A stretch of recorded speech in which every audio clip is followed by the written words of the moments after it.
Before we begin, there's something I want you to know. The majority of people who watch these stories, close to 80%, have never hit that subscribe button. If these accounts stay with you, if they crawl under your skin the way they crawled under mine, then take 1 second and subscribe. It costs nothing, and it keeps these stories alive. Drop a like. Leave a comment. Tell me, where in the world are you listening from right now? And more importantly, have you ever seen something you couldn't explain? Story 1. Caleb Morrison. You know those nights where everything just feels slightly wrong before anything has the chance to go truly, irreversibly sideways? Where the air sits heavy against your chest like a hand pressing down, and the darkness around you thickens. Not fading, not retreating, just gathering, patient, waiting for you to turn your back on it. That was the kind of night I had on the 11th of March, in the year 2019. And before the sun even had the mercy to rise, everything I thought I understood about this world was about to fracture. My name is Caleb Morrison. I'm 32 years old. Former Army. 6 years of active service before I made the decision to leave the military for private security contracts. The pay wasn't terrible. The hours were brutal. But you learn to take the best paying gig that comes your way, especially when you're securing locations that most civilians forget exist in the first place. 3 years of night security down at the White Sands Missile Range, out in the barren throat of New Mexico. That's 3,200 square miles of no man's land where the government can test whatever projects they please without ever finding themselves on the 6 o'clock news. If you've never been to White Sands, let me paint you a picture. Imagine driving for hours through nothing but scrub brush and sand dunes so pale they look like snow under the moonlight. No cell service. No gas stations. No human presence whatsoever. Just you, your truck, and a sky so vast it makes you feel like an insect pinned beneath a glass dome. During the day, it possesses a harsh, desolate beauty. The kind that stings your eyes and dries your throat, but still manages to hold you captive with its indifference. At night, it's something else entirely. At night, it becomes the kind of place where your imagination starts filling in what your senses can't confirm. Where every distant light flickering on the horizon could be something you were never cleared to know about. Where the silence becomes a sound of its own, a low, droning absence that presses against your eardrums until you start inventing noises just to break it. Most nights, nothing happened. I'd drive my route, check the fence lines, radio in at the designated checkpoints, and watch the minutes drain from the clock until my shift ended at 0600 hours. Boring work. But boring was good. Boring meant nothing was attempting to breach the perimeter. No test missiles were veering off trajectory. And I'd make it home with just enough time to sleep before doing the whole thing over again. But March 11th was not most nights. I clocked in at 2100 hours, same as always.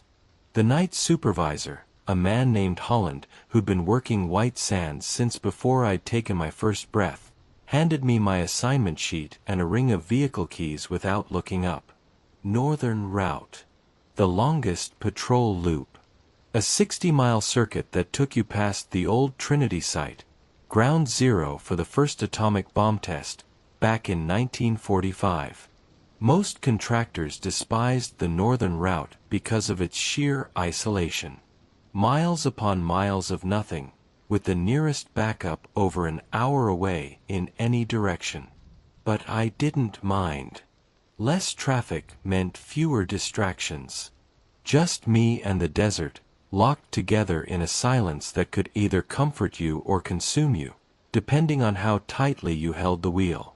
I grabbed my gear, flashlight, two-way radio, binoculars, a thermos of black coffee, and walked out to the motor pool. My truck that night was a white Ford F-250, unit number 7, with roughly 140,000 miles on it and a temperamental heater that only cooperated if you smacked the dashboard in precisely the right spot. I completed my vehicle check, tires inflated, radio functional, fuel gauge reading just above 3/4, then climbed in and turned the ignition. The engine grumbled to life like something roused against its will. The temperature had dropped to about 45 degrees, cold for early March, even out in the desert where the nights carry a blade the daytime sun would never admit exists. I cranked the heater, struck the dashboard twice with the flat of my palm until warm air began bleeding through the vents, and pulled out of the motor pool. The main gate guard waved me through without a word, and I turned north onto the access road that would eventually dissolve into a dirt track cutting deep through the restricted zone. For the first hour, everything was ordinary. I had the radio tuned to the country station broadcasting out of Alamogordo, some voice singing about losing his girl and his truck in the same week, the kind of song that plays on a loop when you're the only listener for 100 miles. The stars were out in full force that night. No moon yet. Just that immense dome of pinprick lights that you only see when you're 100 miles from the nearest city, when light pollution is a concept that belongs to another world entirely. I'd driven this route dozens of times before. I knew every turn, every landmark, every stretch where the road washed out during monsoon season and you had to ease off the gas or risk scraping the undercarriage against the earth. The familiarity of it was its own kind of sedative, dangerous in its own right, because comfort is the enemy of vigilance. At 21:43 hours, I was roughly 40 miles into my patrol when the radio cut out. Not like someone had changed the station. Not like I'd wandered into a dead zone between transmitters. It simply stopped, mid-syllable, mid-note, and the silence that flooded the cab was so total, so absolute, it made my ears ring with its emptiness. I reached for the dial, thinking maybe I'd accidentally bumped it with my elbow. But before my fingers made contact, the radio came back to life on its own. Only it wasn't music anymore. It was a hum. Low. Steady. Rhythmic. Like something had locked onto a frequency that was never intended for civilian equipment. It pulsed, 1 second swelling, the next receding, and beneath it, threaded through it like a second heartbeat, I could hear something else. Not words, exactly, but patterns. Like Morse code, only faster, denser, layered in a way that made my temples ache if I concentrated on it for more than a few seconds at a time. I killed the radio entirely and kept driving. Probably just interference from one of the test sites, I told myself. They were always running communications drills out here, testing new radar arrays, cycling through frequencies that bled into everything within a 20-mile radius. Nothing to worry about. Standard operational noise. But my hands were clamped tight around the steering wheel, and I could not shake the crawling primitive sensation that something out in that darkness was watching me. Not guessing. Not imagining. Watching, with the focused, patient attention of something that had been waiting for me to arrive. That's when I saw the light. Off to my right, perhaps half a mile into the restricted zone, there was a single point of illumination suspended in the air, roughly 200 feet above the desert floor. At first, I assumed it was a helicopter. We got military aircraft out here all the time, Apaches, Blackhawks, conducting night training exercises in the vast emptiness where a crash would only cost metal, not civilians. But there was no sound. No rotor wash thumping against the atmosphere. No engine whine cutting through the silence. No navigation lights blinking their rhythmic red and green reassurance. Just one solid, bright white light, perfectly motionless, as if someone had driven a pin through a star and fixed it to the sky. I eased the truck to a crawl, barely rolling, and reached across the passenger seat for my binoculars. Through the lenses, the light looked even stranger. It didn't flicker. It didn't pulse. It cast no beam downward, threw no glow against the landscape beneath it. It was simply there, sharp, clean, impossibly bright, and yet somehow not illuminating a single grain of sand around it. No dust clouds stirred below. No heat distortion shimmered in its wake. No reflection glinted off the desert floor. It was as though the light existed in its own sealed pocket of reality, entirely separate from the world it hovered above. I grabbed my radio and keyed the mic.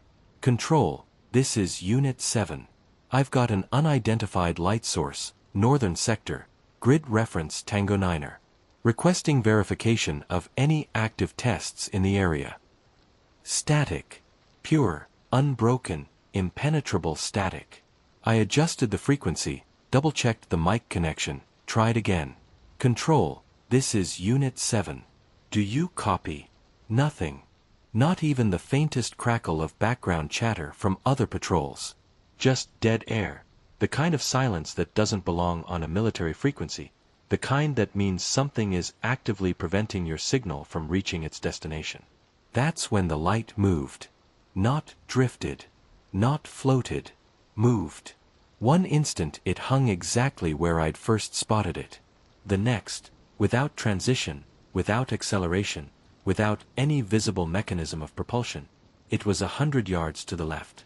Same altitude. Same perfect stillness. As if someone had selected it with a cursor and dragged it across the sky, then released it into a new position where it sat, once again motionless. Every rational circuit in my brain screamed that this was a classified aircraft. Some experimental drone.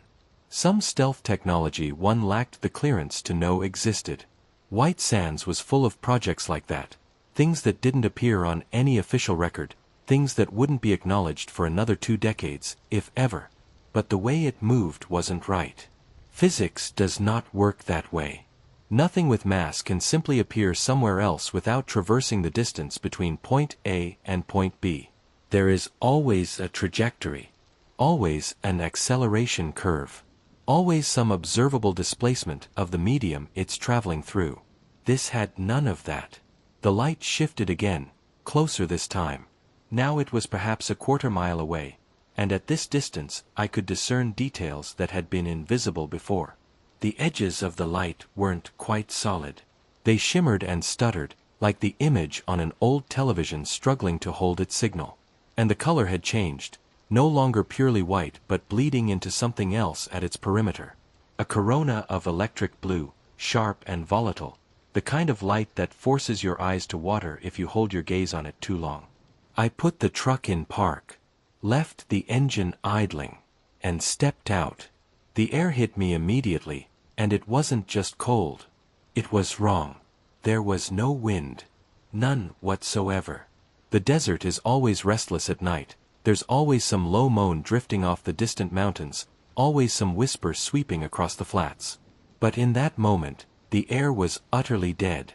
Not calm, arrested.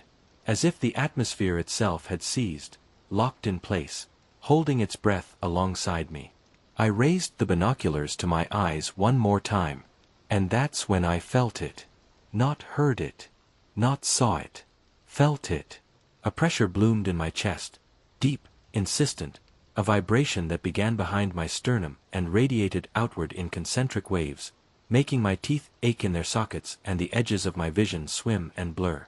It wasn't pain, exactly, but it was deeply, fundamentally wrong, like standing too close to a subwoofer at a concert, feeling the bass enter your body through your bones rather than your ears.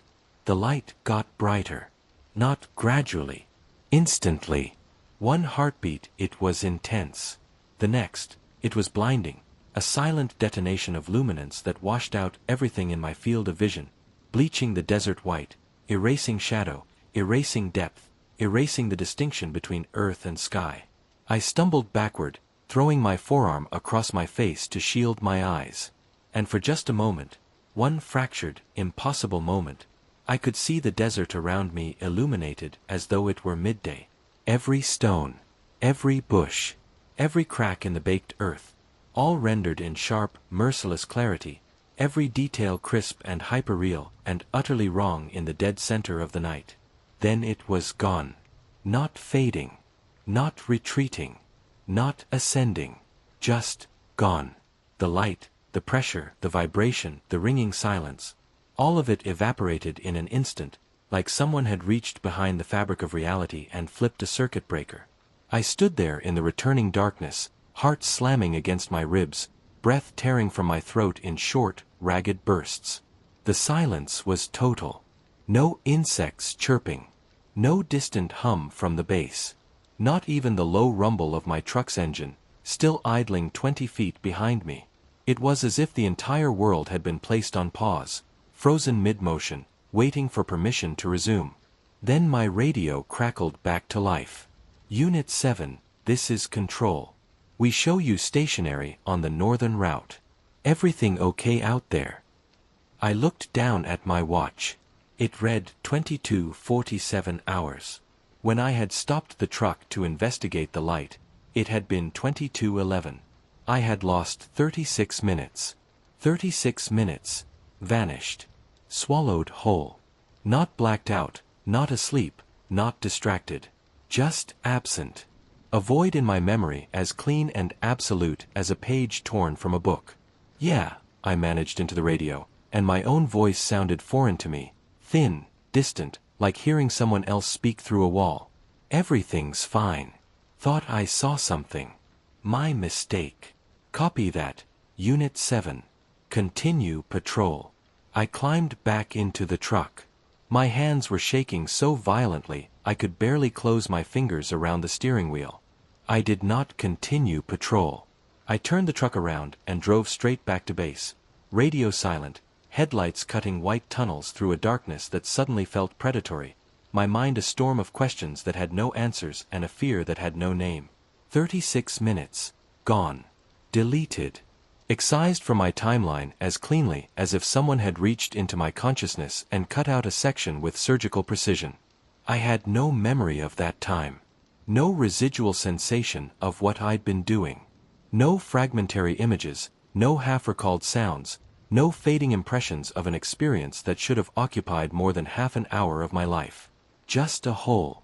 A vacancy. An emptiness that sat in the center of my awareness like a wound that refused to bleed. When I pulled into the motor pool, I sat in the truck for 20 minutes before I could bring myself to open the door. My hands were still trembling.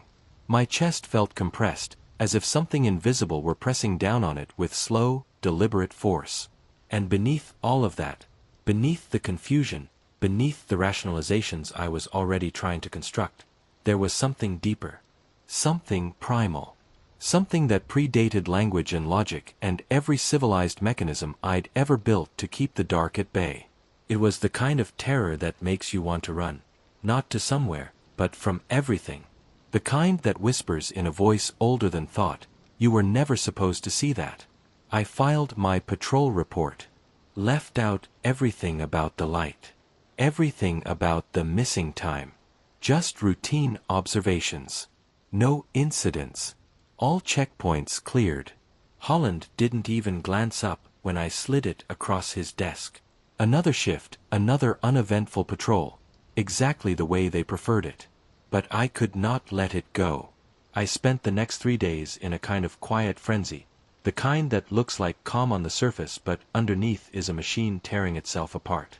I ran through every possible explanation I could construct. Equipment malfunction. Atmospheric phenomenon. Some classified military test I wasn't cleared to know about. Sleep deprivation. A hypnagogic hallucination triggered by the monotony of night patrol and too much coffee on an empty stomach. None of them fit. None of them explained the movement, that impossible, instantaneous relocation from one point in space to another with no arc, no trajectory, no observable transition. None of them explained the missing time, 36 minutes carved from my consciousness as neatly as a surgeon removing a tumor. And none of them, not a single rational framework I could bend around the experience, explained that feeling. That deep, marrow-level certainty that something out in the darkness had been watching me. Not passively, not accidentally, deliberately, with the focused, patient attention of an intelligence studying a specimen. I started asking around, carefully, casually, the way you mention a strange dream at the breakfast table, light enough to retreat from if the other person's expression tells you to stop. Most of the other contractors shrugged it off. Weird lights were practically part of the White Sands welcome package. Test missiles streaking across the sky. Illumination flares drifting down on parachutes. Aircraft running exercises at altitudes that made their navigation lights look like wandering stars. Weather balloons catching moonlight and turning into UFOs for anyone prone to suggestion. Nothing to get worked up about. Nothing worth losing sleep over. But a few of them, the ones who'd been stationed there longest, the ones who'd accumulated enough years in the desert that the sand had worked its way into their voices, would get this look in their eyes when I brought it up. Not surprise. Not disbelief. Recognition. The look of someone who's seen the same thing and made the decision, long ago, never to speak of it again. One night in the break room, a fluorescent-lit box that smelled permanently of burnt coffee and industrial floor cleaner, a man named Kowalski pulled me aside. He waited until the room had emptied, until the last contractor had rinsed his mug and shuffled off toward the parking lot, and then he turned to me with an expression that belonged on a man standing at the edge of something he'd spent years trying to walk away from. Kowalski was ex-Marine. Late 40s. Built like a man who'd stopped caring about aesthetics but never stopped carrying weight. He'd been working White Sands for close to 15 years. Long enough that the desert had etched itself into the creases around his eyes and the permanent squint he wore even under artificial light. He looked at me for a long, measuring moment. Then he said, quietly, "How much time did you lose?"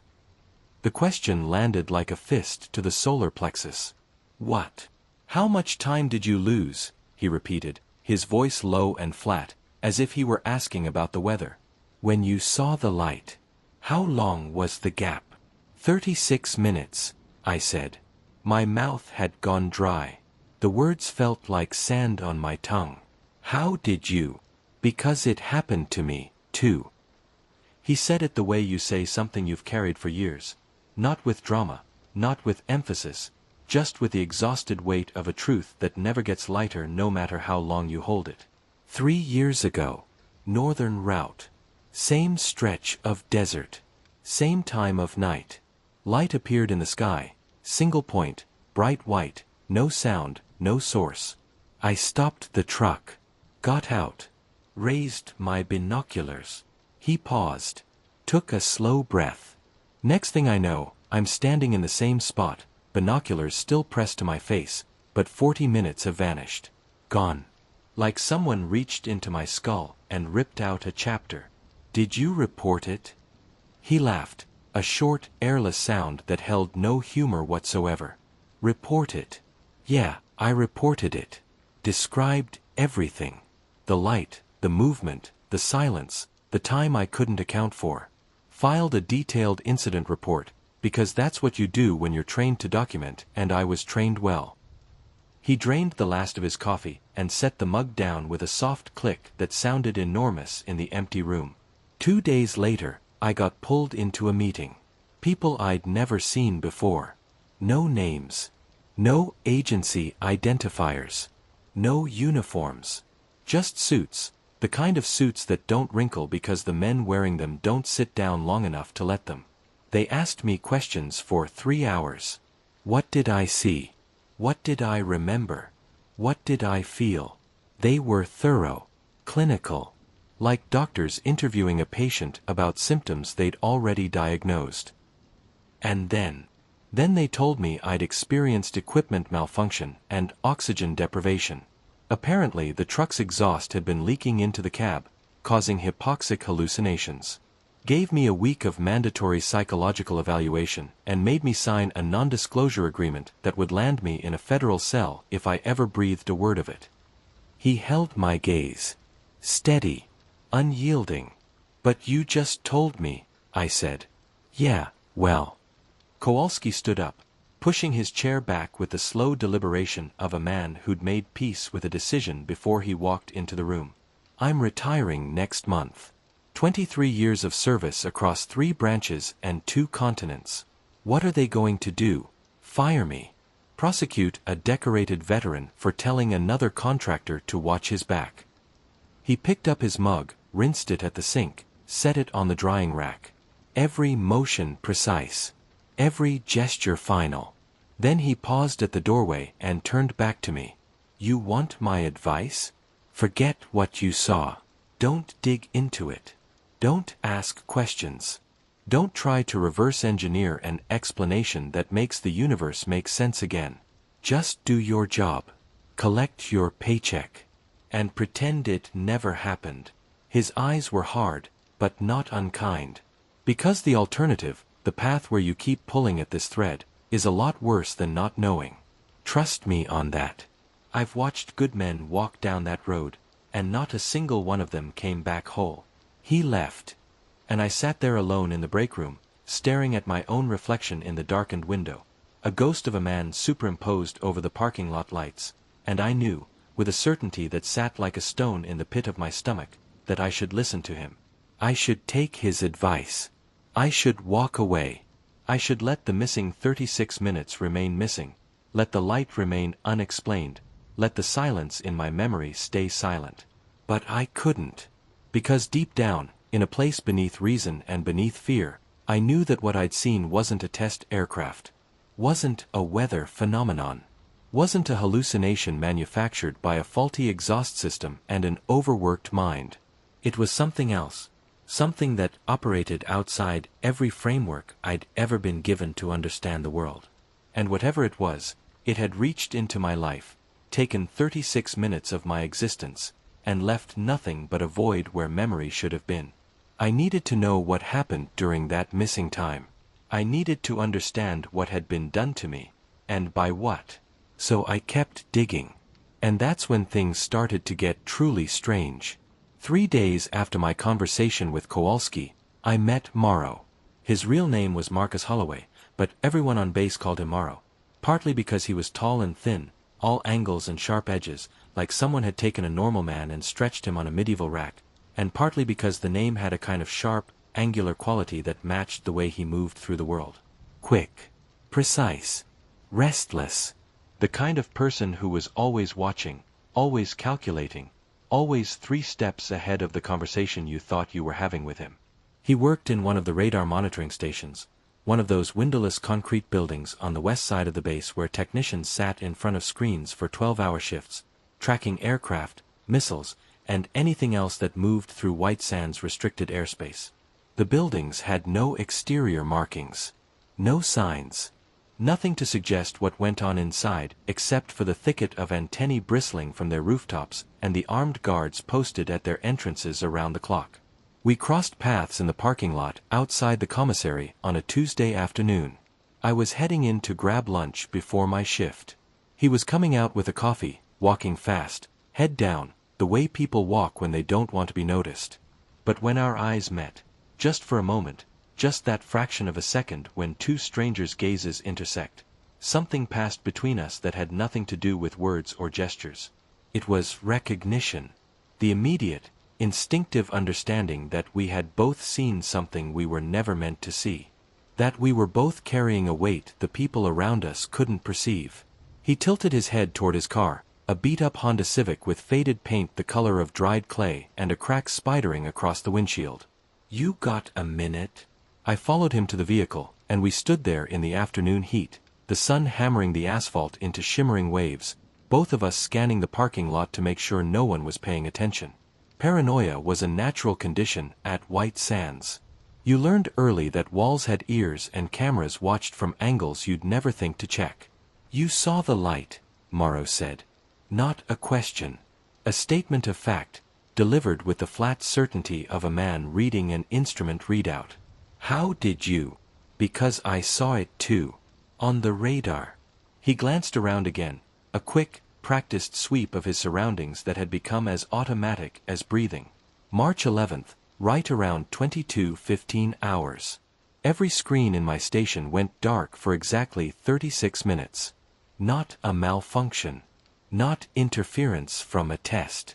Just nothing. Like something reached into the system and turned us off. My blood went cold. The desert heat pressing against my skin suddenly felt very far away. What do you mean, dark? He pulled out his phone, checked the parking lot one more time, then showed me a photograph.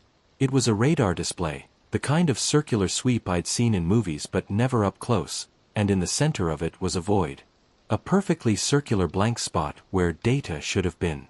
Where returns and signals and the electronic heartbeat of a functioning surveillance system should have painted the screen with green light. Instead, nothing. A hole in the data. An absence. "This is from that night," he said, keeping his voice low enough that I had to lean in to hear him over the wind. Every radar installation within a 10-mile radius registered the same thing. A null zone. No returns. No signals. No electronic activity of any kind. It lasted from 22:11 to 22:47 hours. Then everything came back online, clean, like nothing had ever happened. "That's impossible," I said. "Radar doesn't just stop working for no reason. Not across multiple stations simultaneously." "I know," Morrow said. And then he looked at me with an intensity that made me want to take a step back. "And here's the part that should keep you up at night. It's not the first time. I've been monitoring these systems for 4 years, and I've documented this exact pattern 11 times. Always at night. Always in remote sectors. Always lasting between 20 and 45 minutes. And every single time, there are reports of lights in the sky." "What kind of reports?" "The kind that get classified before the ink is dry. The kind that end up in files stamped equipment malfunction or atmospheric disturbance, even though everyone who reads them knows that's not what happened. The kind that make people's careers end very quietly and very permanently." He put his phone away and held my gaze. "They're hiding something out here. Something massive. And whatever it is, it doesn't want to be tracked." Over the next 2 weeks, Morrow and I started meeting regularly. Always off base.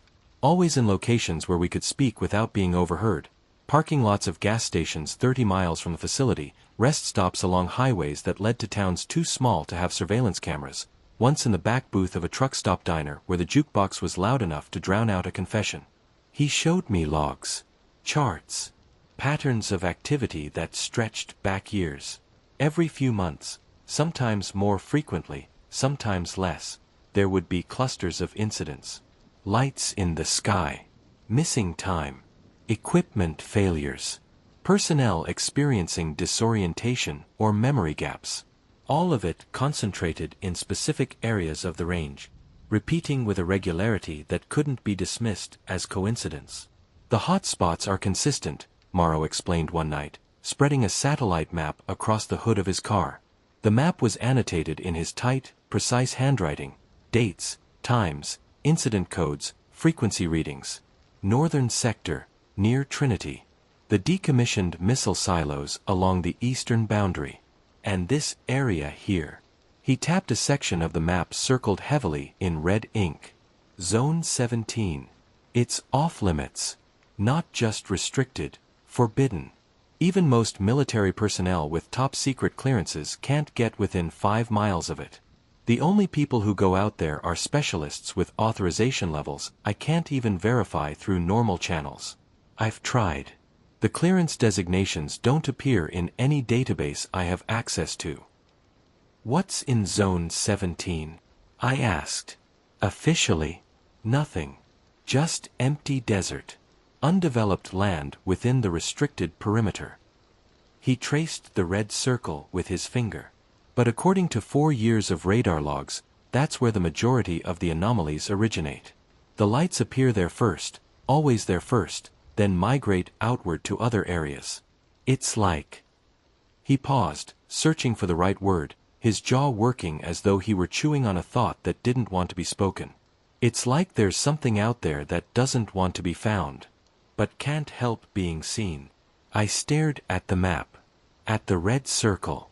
At the cluster of dates and incident markers surrounding it like a constellation of unanswered questions. "You think it's extraterrestrial," I said. Morrow looked at me the way a professor looks at a student who's just stated the obvious and somehow still expects a reaction. "What else could it be? We've got unidentified objects moving at speeds that would liquefy any known aircraft. making maneuvers that violate every law of aerodynamics, every principle of inertia, every constraint that physics imposes on objects with mass. Appearing and reappearing in areas where we've been testing nuclear weapons and advanced missile systems for 75 years. He folded the map with sharp, deliberate creases. You do the math, Caleb. I wanted to argue. Wanted to find some rational counternarrative that didn't require me to accept that humanity shared this planet, or at least this patch of desert, with something that wasn't human. But the evidence was accumulating faster than my skepticism could process it. Each new data point made the conventional explanations thinner, more transparent, more obviously inadequate. The more I learned, the harder it became to look away. Then, on April 3rd, I saw them again. I wasn't supposed to be on patrol that night. My shift had been swapped at the last minute, another contractor had called in sick, and I'd been pulled from my scheduled rest day to cover the southern perimeter. A different route entirely, one that ran close to the active test ranges where they conducted live-fire exercises and missile launches. It was a noisier sector, busier, more populated with legitimate military activity. The kind of assignment where you spent half your shift distinguishing between authorized operations and actual anomalies. I was paired with a contractor named Torres. Prior Air Force. Quiet. Competent in the way that required no announcement. The kind of man who checked his equipment without being asked, who communicated in the fewest possible words, and who carried himself with the coiled stillness of someone trained to observe everything and react to nothing unless reaction was necessary. We'd been driving for about 90 minutes, methodically scanning the fence line with the truck's spotlight, when Torres said two words that changed the temperature of the air inside the cab. "Stop the truck." I hit the brakes. "What is it?" He pointed through the windshield. "One finger. Steady. No tremor. Look." At first, I couldn't distinguish what he was indicating from the general chaos of the sky. It was a busy night overhead. Cargo planes running supply routes between facilities, helicopters conducting formation exercises, the distant staccato flash of a missile test painting the horizon in brief, violent blooms of light. The sky above the southern perimeter was never truly dark. It flickered and pulsed with the machinery of war like a city that never sleeps. But then I saw what Torres was pointing at. 3 lights, moving in perfect formation, absolutely silent, about a mile out from our position. They weren't blinking like aircraft navigation lights. They weren't drifting like flares on parachutes. They were moving with purpose, cutting across the sky in a straight, unwavering line at a speed that should have shattered the sound barrier and sent a sonic boom rolling across the desert like a thunderclap. But there was no sound. None at all. Then they stopped. Not decelerated. Not slowed and hovered. Stopped. Completely. Instantaneously. Frozen in place. Mid-flight, mid-velocity. As if someone had reached into the mechanics of motion itself and simply deleted their momentum from existence. Torres grabbed his binoculars. I grabbed mine. Through the magnified lenses, I could see that each light was identical. Circular, bright white with a faint blue corona shimmering at its edges, maybe 15 feet in diameter. They were arranged in a perfect equilateral triangle, each light equidistant from the other two, and they were holding position with an absoluteness that defied every principle of aerodynamics I'd ever learned. No drift. No oscillation. No correction. Not even the micro-adjustments that a helicopter makes to maintain a hover in wind. They were simply still, as if stillness were their natural state, and all the movement that had come before was the anomaly. "You seeing this?" Torres asked. His voice was tight, controlled, but tight, like a wire being drawn one turn past comfortable tension. "Yeah." He reached for the radio, but before his fingers could key the mic, all 3 lights blinked out simultaneously. Not faded, not dimmed, not departed, just ceased, as though they had never existed at all. The sky where they'd been was empty, ordinary, populated only by the distant navigation lights of military aircraft continuing their exercises, oblivious. We sat in silence for a long moment. The engine idled. The heater hummed. The world resumed its normal operations as if nothing had interrupted them. Then Torres said something that made the skin along my arms contract, and the hairs on the back of my neck stand at attention. "They do that." I turned to look at him. His profile was carved from shadow, his eyes still fixed on the empty sky where the lights had been. "What? They do that," he repeated, his voice flat, drained of everything except a weary, bone-deep familiarity. "They appear. They hover. They disappear. I've seen it 6 times now. Same formation. Same pattern. Always in this sector. Always at night. Always when the sky is busy enough that most people wouldn't notice 3 more lights among 50. The words settled between us like stones dropped into still water. "Why didn't you report it?" I asked. Torres finally turned to look at me, and his expression was hard. Not hostile, but carved from something dense and immovable, like granite shaped by decades of weather it never asked for. "Because the last contractor who filed a formal report about anomalous lights in the sector got transferred within 48 hours. Not reassigned to a different shift. Not moved to another checkpoint. Transferred.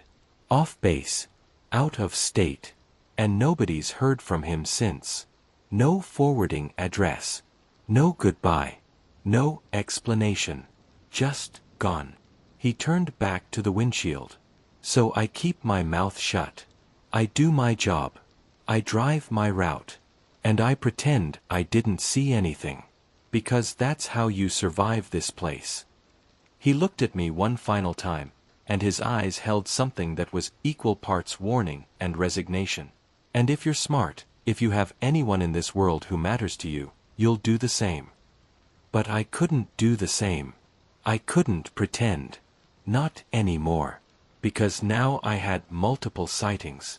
I had confirmation from independent witnesses, people who'd never spoken to each other, who'd seen the same phenomena from different locations across a facility that spanned 3,000 square miles. I had Morrow's radar data showing systematic blackouts that coincided perfectly with every reported sighting. And I had Torres's quiet, exhausted testimony that this wasn't an isolated incident, it was a pattern. Ongoing, repeating, and being actively, methodically suppressed. I started keeping a detailed log. Every strange occurrence I witnessed firsthand.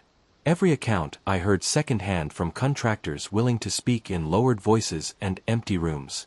Every equipment malfunction that followed the signature pattern, radio interference, dashboard failures, electronic systems resetting without explanation. Every physical symptom reported by personnel who'd been in proximity to the lights: headaches, nosebleeds, nausea, the pressure in the chest, the aching in the teeth. Within 6 weeks, I had 43 separate entries. All following similar patterns. All clustering around the same geographic locations. All pointing toward the same impossible conclusion. Then I found the photographs. I was performing routine maintenance on one of the patrol vehicles, checking fluid levels, cleaning the interior, the kind of mindless busywork you do between shifts when you're trying not to think about the thing you can't stop thinking about, when my hand brushed against something wedged beneath the passenger seat. A manila folder, bent and slightly creased, as if someone had shoved it there in a hurry and forgotten about it. Inside were a dozen printed photographs, all taken at night. All shot with telephoto lenses that suggested distance, concealment, intent. And all of them showed objects in the sky that did not belong there. Disc-shaped, triangular, cylindrical, each one clearly visible against the backdrop of stars, each one possessing the same sharp, sourceless luminance I'd seen with my own eyes, each one defying every conventional explanation I could construct. They were not flares. They were not aircraft. They were not atmospheric phenomena. They were something else. And someone had risked everything to document them. I took the folder to Morrow. He studied the photographs for a long time, holding each one up to the light, examining the composition, the grain, the exposure settings, with the meticulous attention of a man who understood what he was looking at and understood, equally, what it meant. Then he looked up at me with an expression I couldn't read. Something between awe and dread. "Where did you get these?" "Found them in a patrol truck." wedged under the seat. No labels. No notes. Nothing to indicate who took them or when.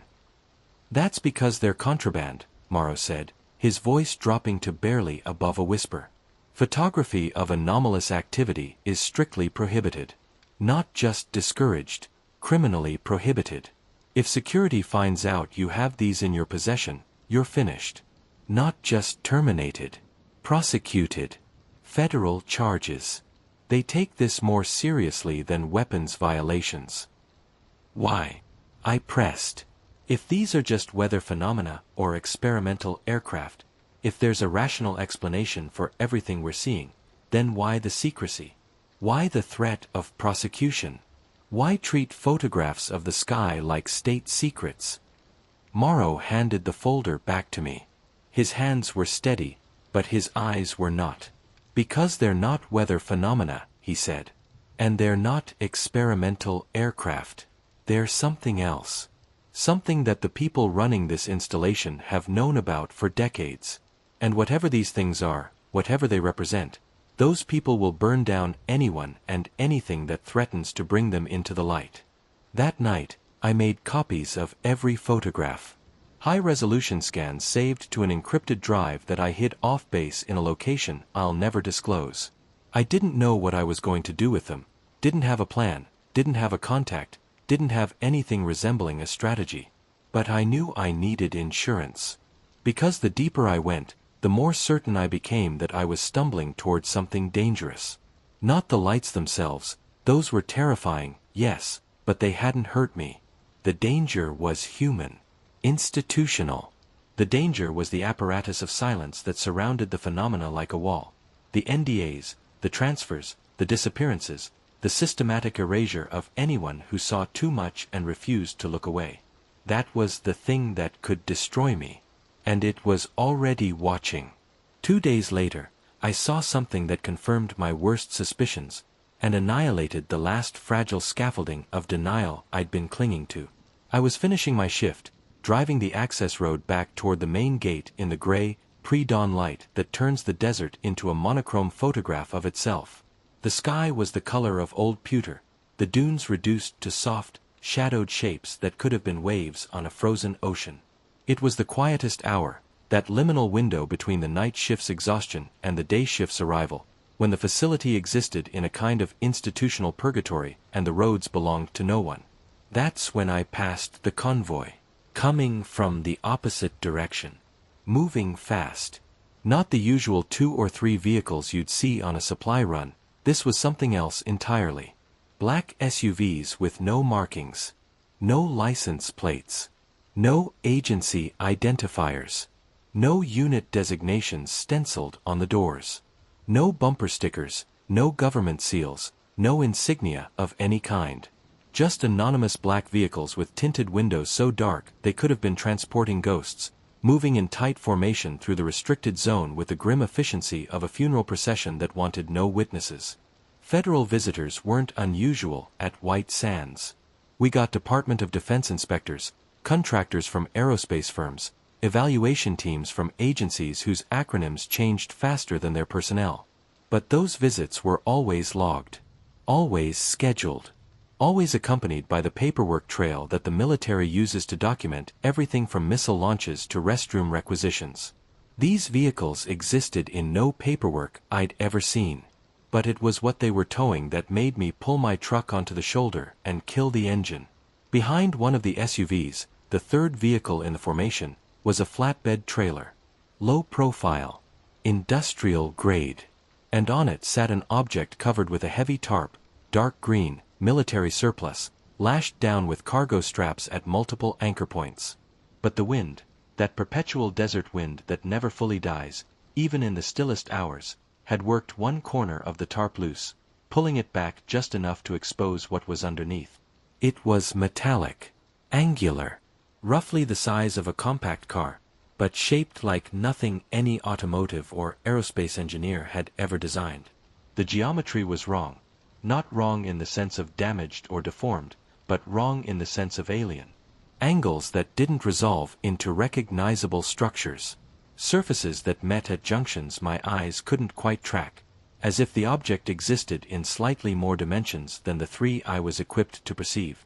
And the surface itself, the metal, if it even was metal, was unlike anything I'd ever encountered in 6 years of military service and 3 years of working alongside some of the most advanced weapons technology on the planet. It looked almost liquid. Not wet, not dripping, but possessing a quality of movement within stillness, reflecting light in ways that seemed to shift and ripple even though the object was stationary. Like mercury frozen mid-pore. Like the skin of something alive. Along one exposed edge, I could see markings. Not paint. Not decals. Not the kind of identification codes stamped onto military equipment. These were geometric symbols, precise, intricate, deeply etched or perhaps grown into the surface of the material. They resembled circuitry, but organic. Flowing lines that branched and reconnected in patterns too deliberate to be decorative and too complex to be functional in any engineering language I recognized. They had the quality of something written, something communicative, but in a grammar and syntax that belonged to no human civilization I'd ever studied. The convoy disappeared around a curve before I could process what I'd seen. I sat there on the shoulder of the access road, engine off, hands locked around the steering wheel, staring at the empty road where they'd been. My knuckles were white. My breathing was shallow. And a single thought kept repeating in my mind like a signal on a loop. That wasn't a piece of test equipment. That wasn't experimental technology. That was something recovered. Something being transported for study.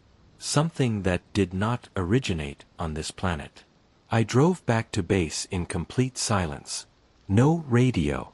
No music. Just the hum of the tires on pavement and the thundering of my own heartbeat in my ears. By the time I pulled into the motor pool, the sun had risen, painting the desert in shades of amber and copper, and the world looked deceptively normal, like a stage set that had been carefully reassembled after a scene that was never supposed to be witnessed. That night, I met with Morrow at our usual spot, a rest area off the highway, far enough from White Sands that the facility's surveillance perimeter didn't reach, close enough that neither of us had to drive more than 40 minutes to get there. We sat in his car with the windows down, the desert air carrying the scent of creosote and cooling sand, and I told him everything.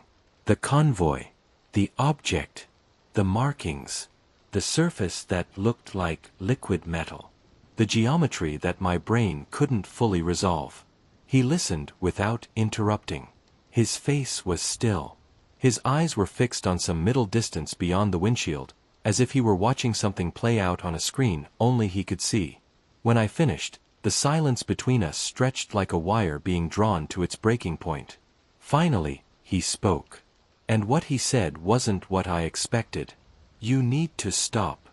I stared at him. What? You need to stop. Right now. Tonight. Stop digging. Stop asking questions. Stop meeting with me. Stop documenting. Stop all of it, before you end up disappeared like the others. What others? Morrow pulled out his phone. His fingers moved across the screen with the trembling precision of a man handling something fragile and dangerous. Then he turned it toward me. It was a list. Names. 23 of them. Arranged chronologically, with dates beside each one. These people, he said, his voice barely above a whisper, all worked at White Sands at some point during the last decade. Contractors. Military personnel. Technicians. Scientists. Every single one of them reported seeing something they shouldn't have. Lights. Objects. Phenomena that didn't match any official explanation. And every single one of them, within weeks, sometimes days, of their report, either got transferred, got terminated, or vanished completely.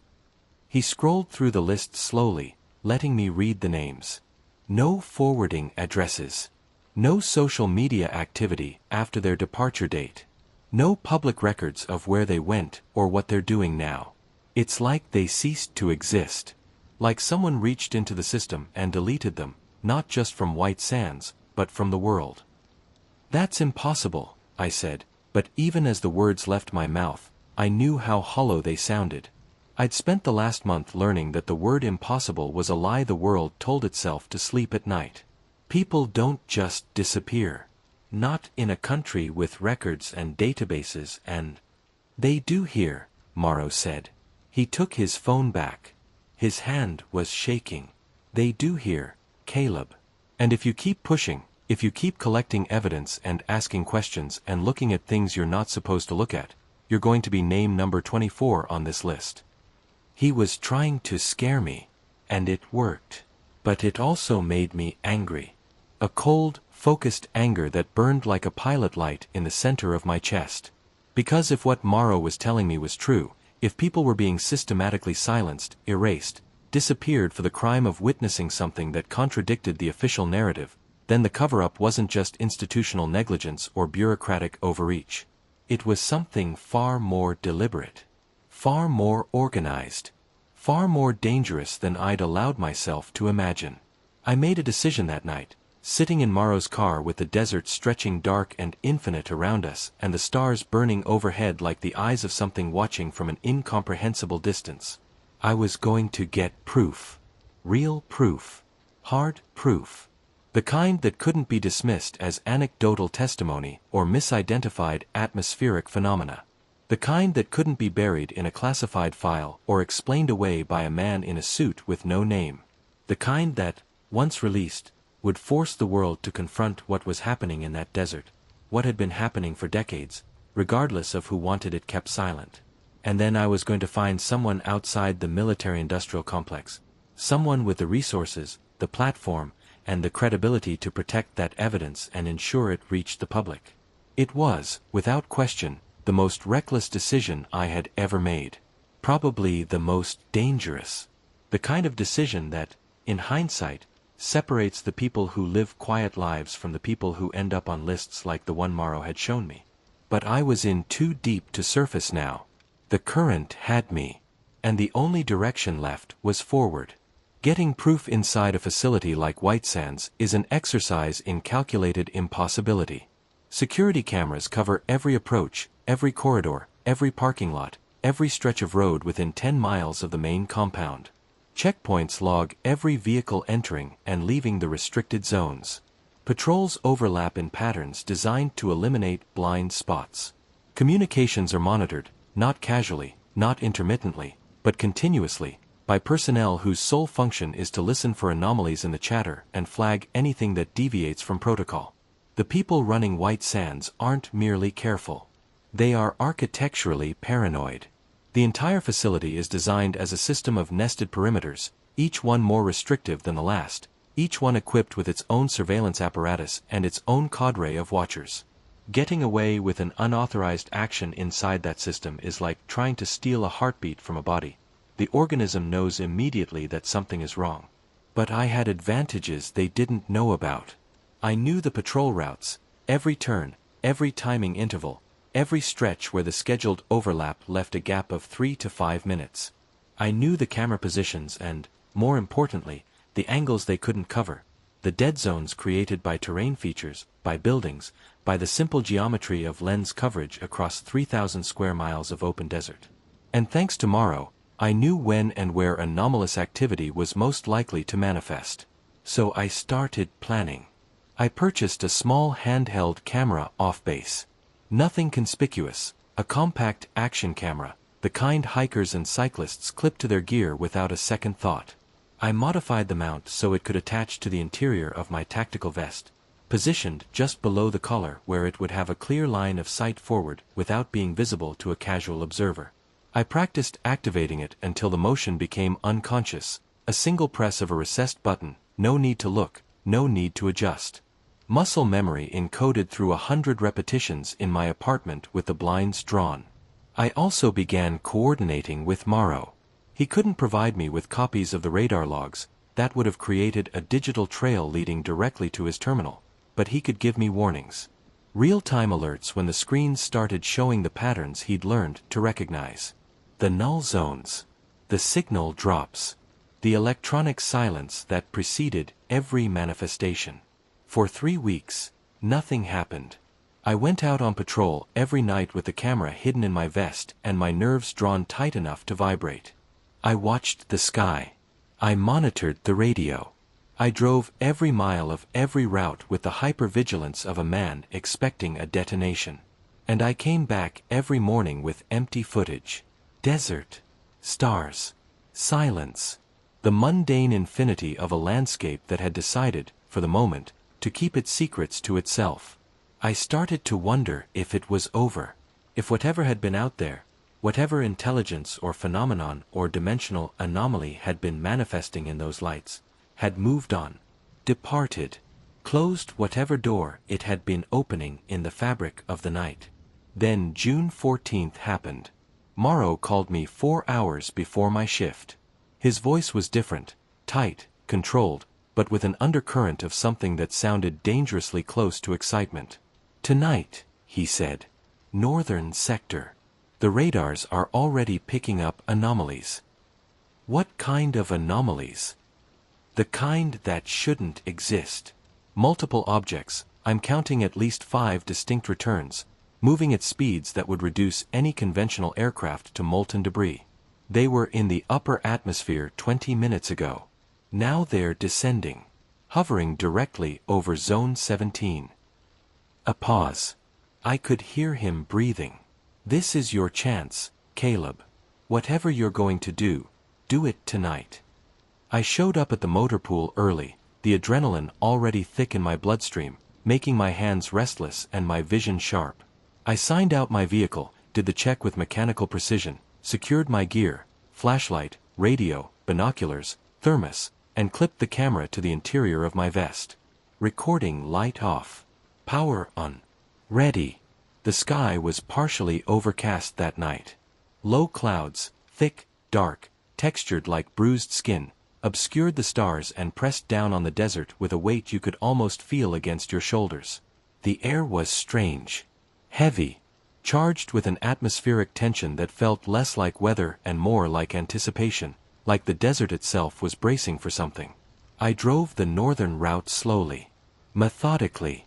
Camera recording. Eyes on the sky. At 21:43 hours, the same time as my first encounter, I realized later with a chill. My radio crackled with a burst of static. Then silence. Complete, airless, suffocating silence. I stopped the truck. Killed the engine. Stepped out. The world was holding its breath again. No wind. No insects. No distant mechanical hum from the base. No sound at all. Just that same oppressive, total silence I'd experienced in March, pressing against my eardrums like a physical force, like the atmosphere had been emptied of vibration and replaced with something denser. Something waiting.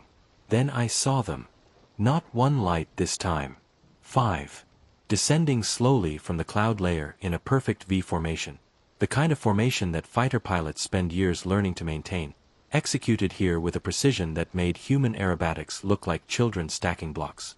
They emerged from the overcast ceiling like objects being lowered through a membrane, each one punching through the cloud base and trailing wisps of vapor that curled and dissolved in their wake. They were massive. Each light easily 30 feet across. Not points of illumination but structures of light, dense and three-dimensional, glowing with that same intense white radiance I'd seen before but amplified, concentrated, purer somehow. Like miniature suns that had been compressed to a fraction of their natural size but had lost none of their fury. They lit the desert below them in a wash of shadowless brilliance that made the white gypsum dunes glow like the surface of an alien moon. I made sure the camera was recording. Checked the angle. Steadied my breathing. My hands were trembling, but I locked my elbows against my sides and forced myself into the stillness that 6 years of military discipline had wired into my nervous system. Document everything. Stay calm. This is what you came for. The lights descended until they were perhaps 200 feet above the ground, hovering directly over the restricted perimeter of Zone 17.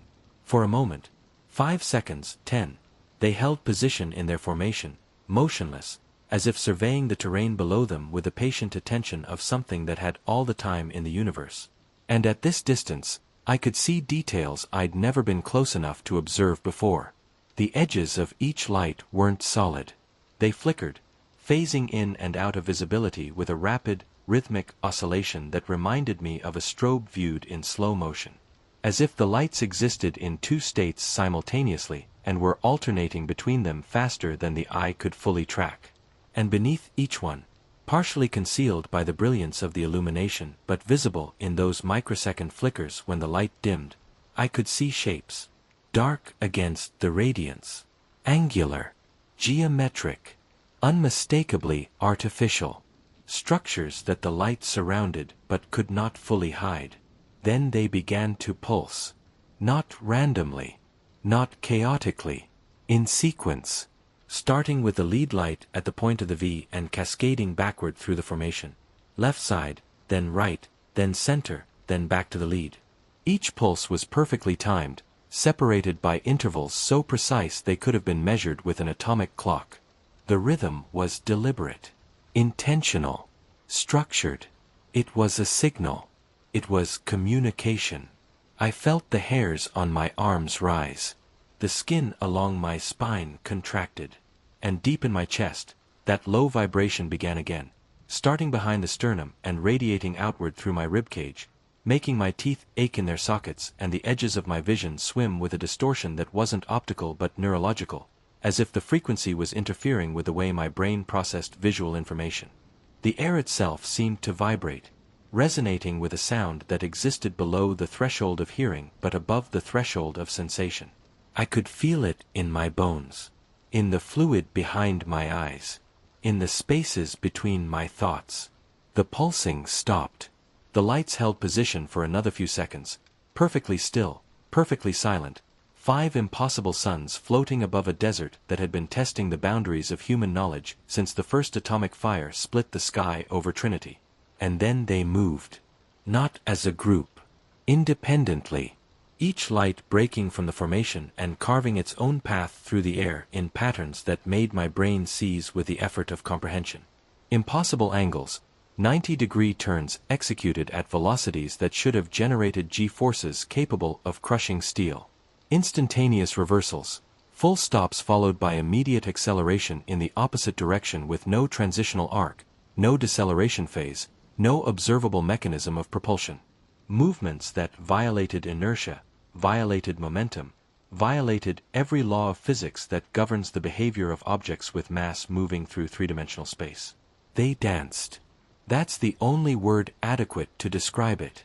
They moved with purpose and intelligence, weaving around each other in patterns that felt almost linguistic, as if they were tracing symbols in the air, writing something across the sky in a language that used motion instead of ink. And the shapes they drew, the curves, the intersections, the geometric relationships between their trajectories, felt meaningful. Not random. Not decorative. Communicative. As if the dance itself were a message, and I was watching a conversation conducted in a medium I lacked the capacity to decode. I kept filming. The camera captured everything, every movement, every formation, every impossible violation of the physics I'd been taught to trust. My mind struggled to keep pace with my eyes, and my eyes struggled to keep pace with the lights, and somewhere beneath all of it, in a place deeper than cognition, I felt something I can only describe as awe. Not the comfortable awe of a beautiful sunset or a starry night.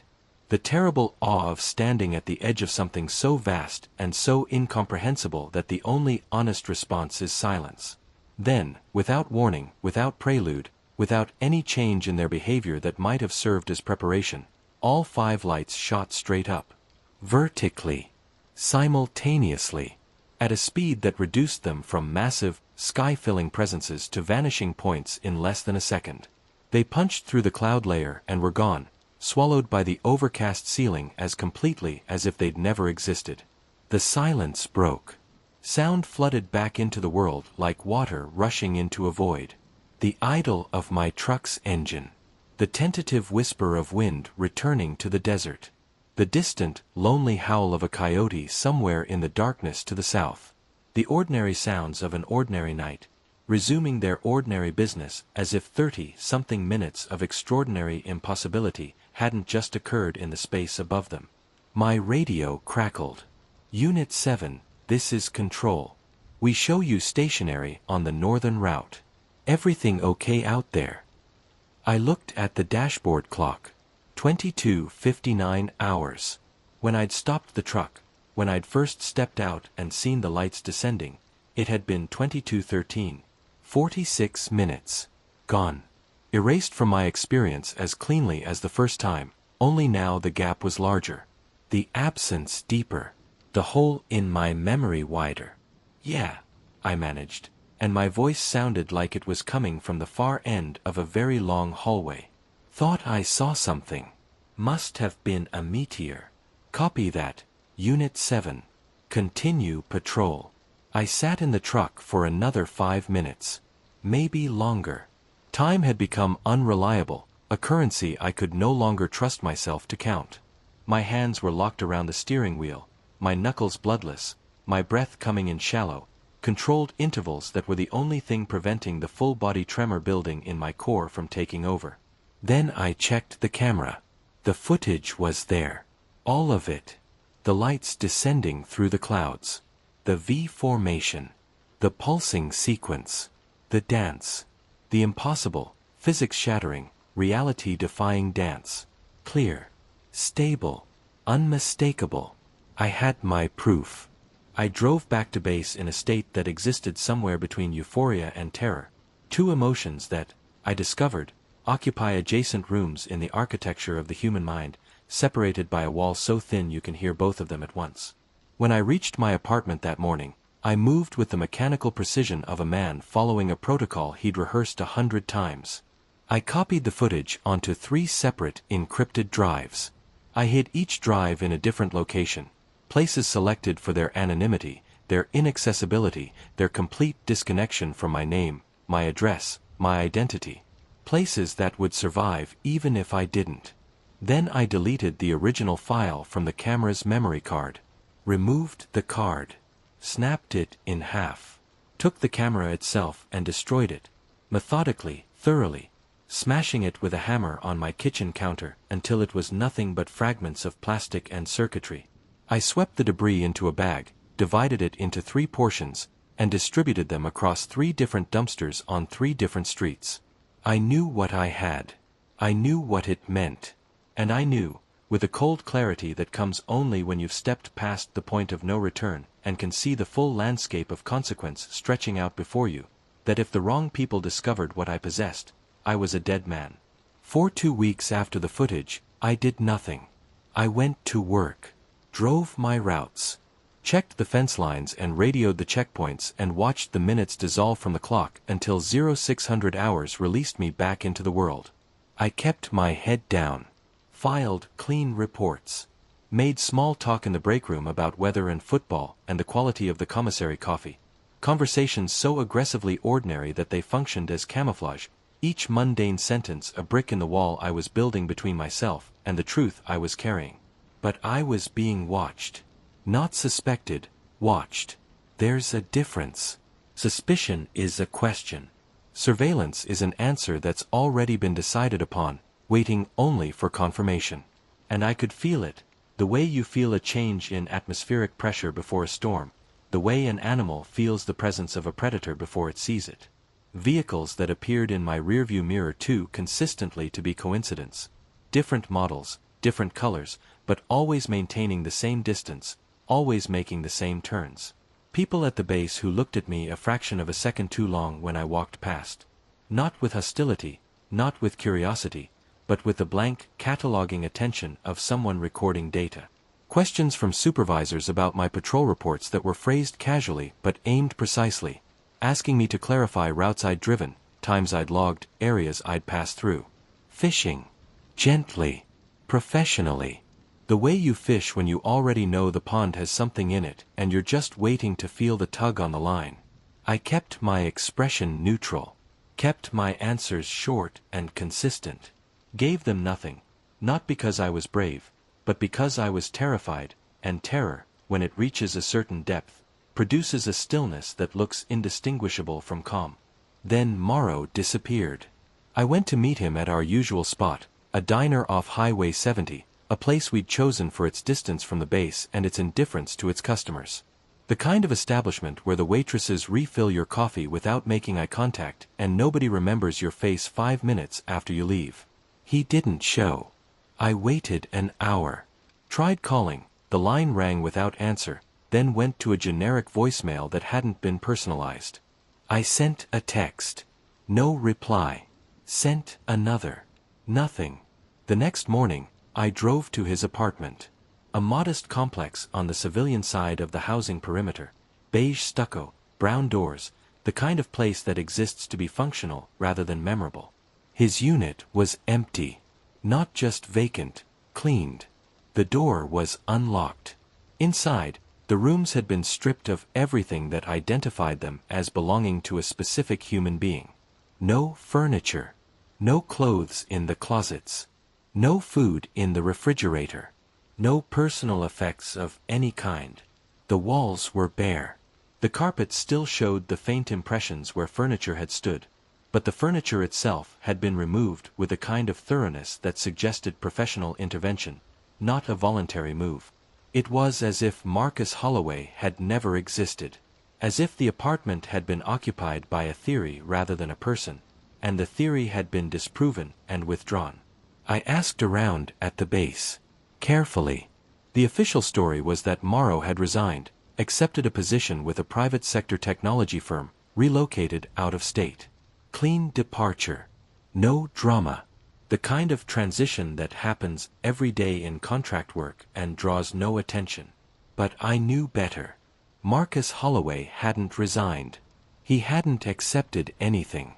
He'd been removed, extracted from his life with surgical precision by the same apparatus that had erased the 23 names on his own list. And the timing was too precise to be coincidental. 2 weeks after I'd obtained the footage. 2 weeks after I'd secured proof that couldn't be explained away. They'd taken Morrow first. And I was next. The calls started 3 nights later. Always late. Always from blocked numbers. Always between 2 and 4 in the morning, that vulnerable window when sleep has softened your defenses and the darkness outside your window feels less like absence and more like presence. At first, there was nothing on the other end. Just silence, but not the silence of an empty line. The silence of someone listening. Breathing without speaking. Present without identifying. A human void on the other end of a connection that existed for no purpose except to let me know I was being monitored. Then, on the 4th night, a voice. Distorted, processed through some kind of digital filter that stripped it of gender, age, accent, everything that makes a voice human. It spoke 5 words. We know what you have. The line went dead. I changed my number the next morning. Paid cash for a new prepaid phone. Told no one. Not my supervisor, not my landlord, not the 2 friends I had outside the base. They found the new number within 3 days. The same silence. The same breathing. The same dead-of-night timing that turned every ring of my phone into a detonation of adrenaline. I started noticing the cars. Black sedans with tinted windows, always different vehicles, always the same behavior. Maintaining a fixed distance behind me on the highway. Parked across the street from my apartment complex when I looked out the window at 2 in the morning. Appearing in the parking lot of the grocery store, the gas station, the laundromat. Always just far enough away to maintain plausible deniability. Always just close enough to ensure I understood the message. We see you. We know where you are. We can reach you whenever we choose. One evening, I came home from a shift and knew, before I'd fully opened the door, that someone had been inside. Nothing was overtly disturbed. They were professionals. The kind of professionals who understand that the most effective intrusion is the one the target isn't certain occurred. But I could tell. Drawers that were millimeters out of their usual alignment. A chair moved slightly from the position I'd left it in. The faint, foreign scent of someone else's cologne. Subtle, almost subliminal, but unmistakably other. Lingering in the air of rooms that should have smelled only of my own habitation. They'd been looking for the drives. They hadn't found them. The hiding places I'd chosen were too remote, too disconnected from my daily geography, too paranoid even for professionals who specialized in finding what people hid. But the message was delivered with crystal clarity. Nowhere is safe. Nothing is private. We are inside the perimeter you thought was yours. I quit White Sands the next day. Didn't give notice. Didn't file the standard termination paperwork. Didn't submit to an exit interview or return my equipment through the proper channels. I walked into Holland's office at 0700 hours, set my badge and vehicle keys on his desk, and said 3 words. I'm done. He looked up at me, studied my face for a moment, not with surprise, not with concern, but with the weary recognition of a man who'd seen this exact scene play out before. Maybe many times. Maybe more times than he could count. He didn't ask why. Didn't try to talk me out of it. Didn't reference policy or contractual obligations or the 30-day notice period specified in my employment agreement. He just nodded, once, slowly, like a doctor confirming a diagnosis he'd already made. Take care of yourself, Morrison. That was all. I left New Mexico the same night. Loaded everything I owned into the bed of my truck, which wasn't much, because a man who expects to run doesn't accumulate possessions, and drove east. I drove for 3 days, barely sleeping, eating gas station food behind the wheel, constantly checking my mirrors, taking back roads that didn't appear on GPS, avoiding toll plazas and their cameras, paying for fuel with cash, leaving no electronic footprint, no digital trail, nothing that could be followed by someone with access to the systems that track every transaction, every communication, every movement of every person in this country. I ended up in a small town in Arkansas, the kind of place that exists between larger places, that serves no purpose anyone outside it could articulate, that possesses the single virtue of anonymity. I rented a room in a motel that accepted cash and didn't ask for identification. The woman behind the counter looked at the bills I placed on the counter, looked at my face, and decided that whatever my story was, she didn't want to know it. I thought I was safe. I wasn't. The calls continued. Different number. Same silence. Same breathing. Same message delivered without words. We haven't stopped. We haven't forgotten. We are still here. I moved. 4 times over the next 6 months. Arkansas to Oklahoma. Oklahoma to Texas. Texas to Arizona. Arizona to somewhere else. Each time believing, foolishly, desperately, that distance would equal safety. That if I put enough miles between myself and White Sands, the apparatus that was hunting me would lose interest, redirect its resources, decide I wasn't worth the operational cost of pursuit. Each time, I was wrong. In February of 2020, I was staying at a motel outside Little Rock. A place so nondescript that describing it would be an act of creative fiction, when I woke at 3 in the morning to the sound of footsteps outside my door. Slow. Deliberate. The measured cadence of someone who wanted to be heard.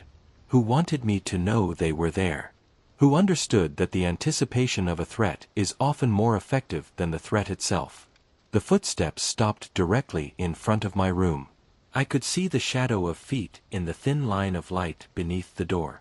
I reached under my pillow and closed my hand around the grip of the handgun I'd been sleeping with for months. Drew it out. Held it against my chest, muzzle pointed at the ceiling. Waited. Heart hammering. Lungs locked. Every muscle in my body rigid with a tension that had become my permanent state of existence. The footsteps moved away. An engine started in the parking lot. A low, heavy sound, the kind of engine that belongs to a vehicle built for purpose rather than comfort. I waited 30 seconds. Then I crossed to the door, pressed my eye to the peephole, and watched a black SUV pull out of the lot and disappear down the access road. No plates. Tinted windows. Anonymous. When I opened the door, there was an envelope on the concrete threshold. Inside was a photograph. It showed me at White Sands. Standing beside my patrol truck, Unit 7, the white F-250 with a temperamental heater, holding the camera I'd used to film the lights. The image was crisp, high resolution, taken from a distance with a telephoto lens by someone who'd been watching me without my knowledge during a moment I believed was private. On the back, written in neat, precise block letters. Stop asking questions. Or face consequences. I burned the photograph in the motel bathroom sink. Watched the image of myself curl and blacken and dissolve into ash. Then I packed everything I owned, which by now fit in a single duffel bag, and drove west. I kept driving until geography refused to cooperate any further. I'm in California now. Living under a name that doesn't belong to me, in a city I won't identify, working jobs that pay in cash and ask no questions. I stay off the grid as completely as a person can in a world that's been designed to make invisibility impossible. No social media. No registered phone. No address connected to any identity that could be traced back to a man named Caleb Morrison who once worked night security at a missile range in the New Mexico desert. I don't know if it's working. I don't know if I'll ever feel safe again, if the word safe will ever mean anything more than not currently being threatened. The surveillance may have stopped. Or it may have simply become more sophisticated than my ability to detect it. Both possibilities keep me awake at night. Both possibilities have become permanent residents in a mind that used to be capable of sleeping 8 hours without interruption. But I'm telling you this story because you need to hear it. Because whatever is happening at White Sands, and at facilities like it, scattered across the deserts and mountains and restricted zones of this country, isn't just about lights in the sky. It isn't about classified aircraft or experimental drones or atmospheric phenomena that science hasn't catalogued yet. It's about contact. Real, ongoing, systematic contact with something non-human. Something that has been present at those coordinates for decades, possibly centuries, and something that is being hidden, not just from the general public, but from the very people who have the right and the responsibility to know. I still have those encrypted drives, the footage, the logs, the photographs.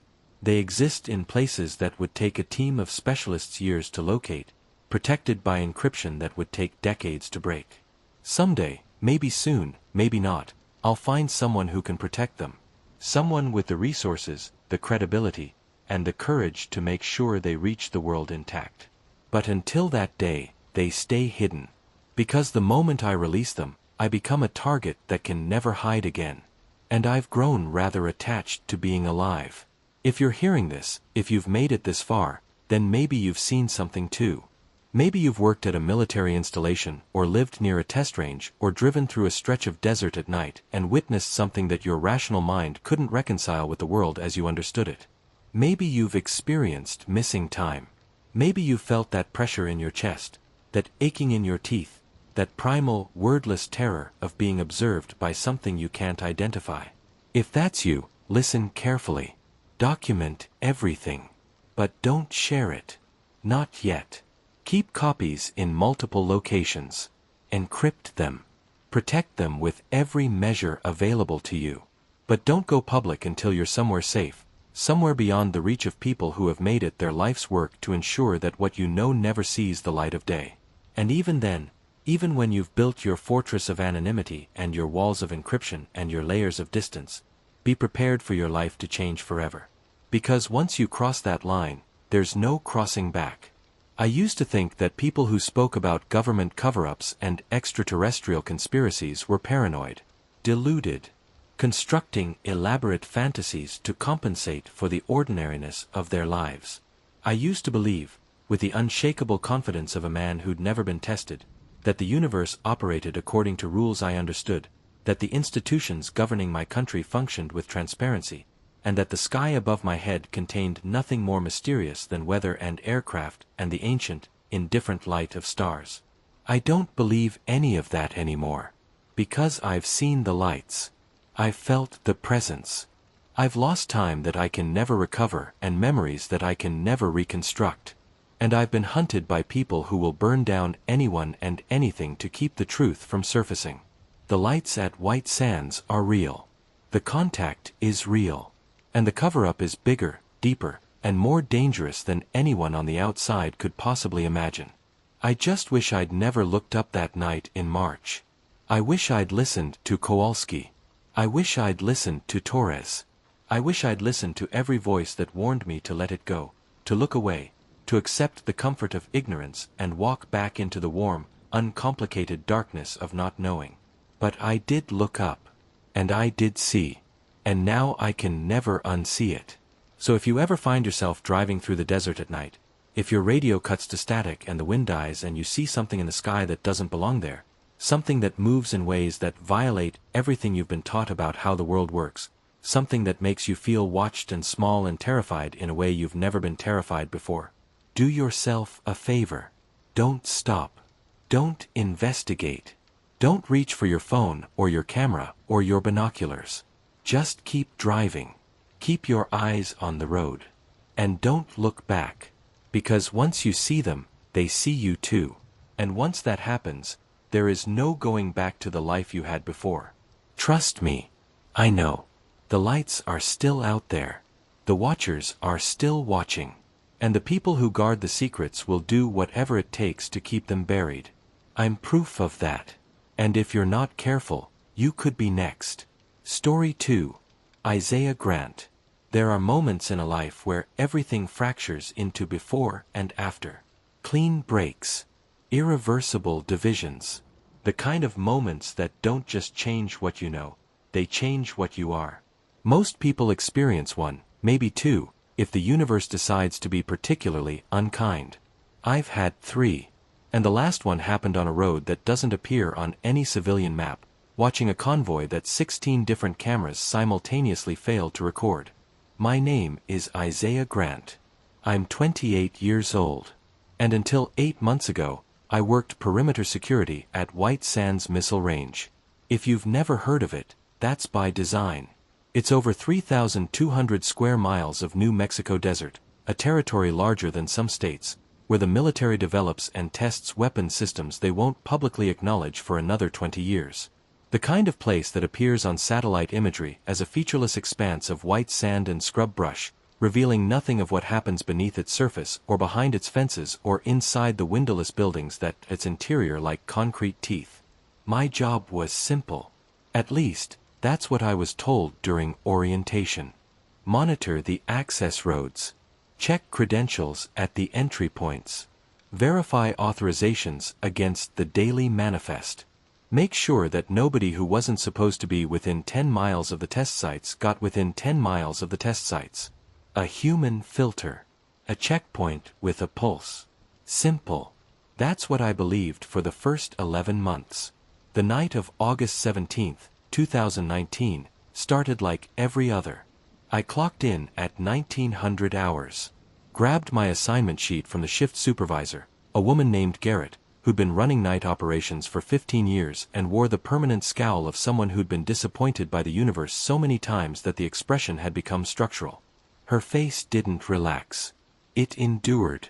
My post that night was Checkpoint Delta, about 12 miles north of the main facility, positioned where Route 213 intersected with one of the interior service roads that branched into the restricted zones like arteries feeding a hidden heart.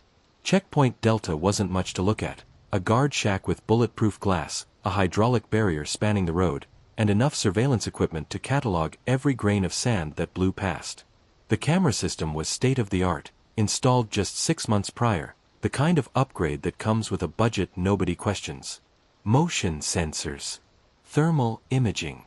High-definition recording with enough storage capacity to archive 6 months of continuous footage without overwriting.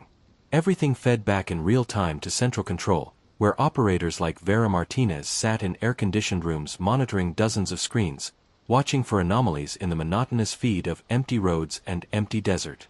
I settled into the guard shack with my thermos and the paperback I was halfway through. Saturday night meant minimal traffic, maybe 3 or 4 vehicles over a 12-hour shift, all of them scheduled and logged days in advance. Pre-authorized. Pre-verified. As predictable as a train schedule. The kind of night where you could actually relax. Catch up on reading. Try not to dwell on the fact that you were spending the prime years of your life watching an empty road in the middle of a desert that didn't care whether you existed. At 21:47 hours, my radio crackled. Delta, this is Control. We've got a convoy inbound your position. ETA 12 minutes. I keyed my mic, copy, Control. I don't have anything on my schedule. Just came through. Emergency supply run to test site 9. Authorization code Alpha 77 Tango.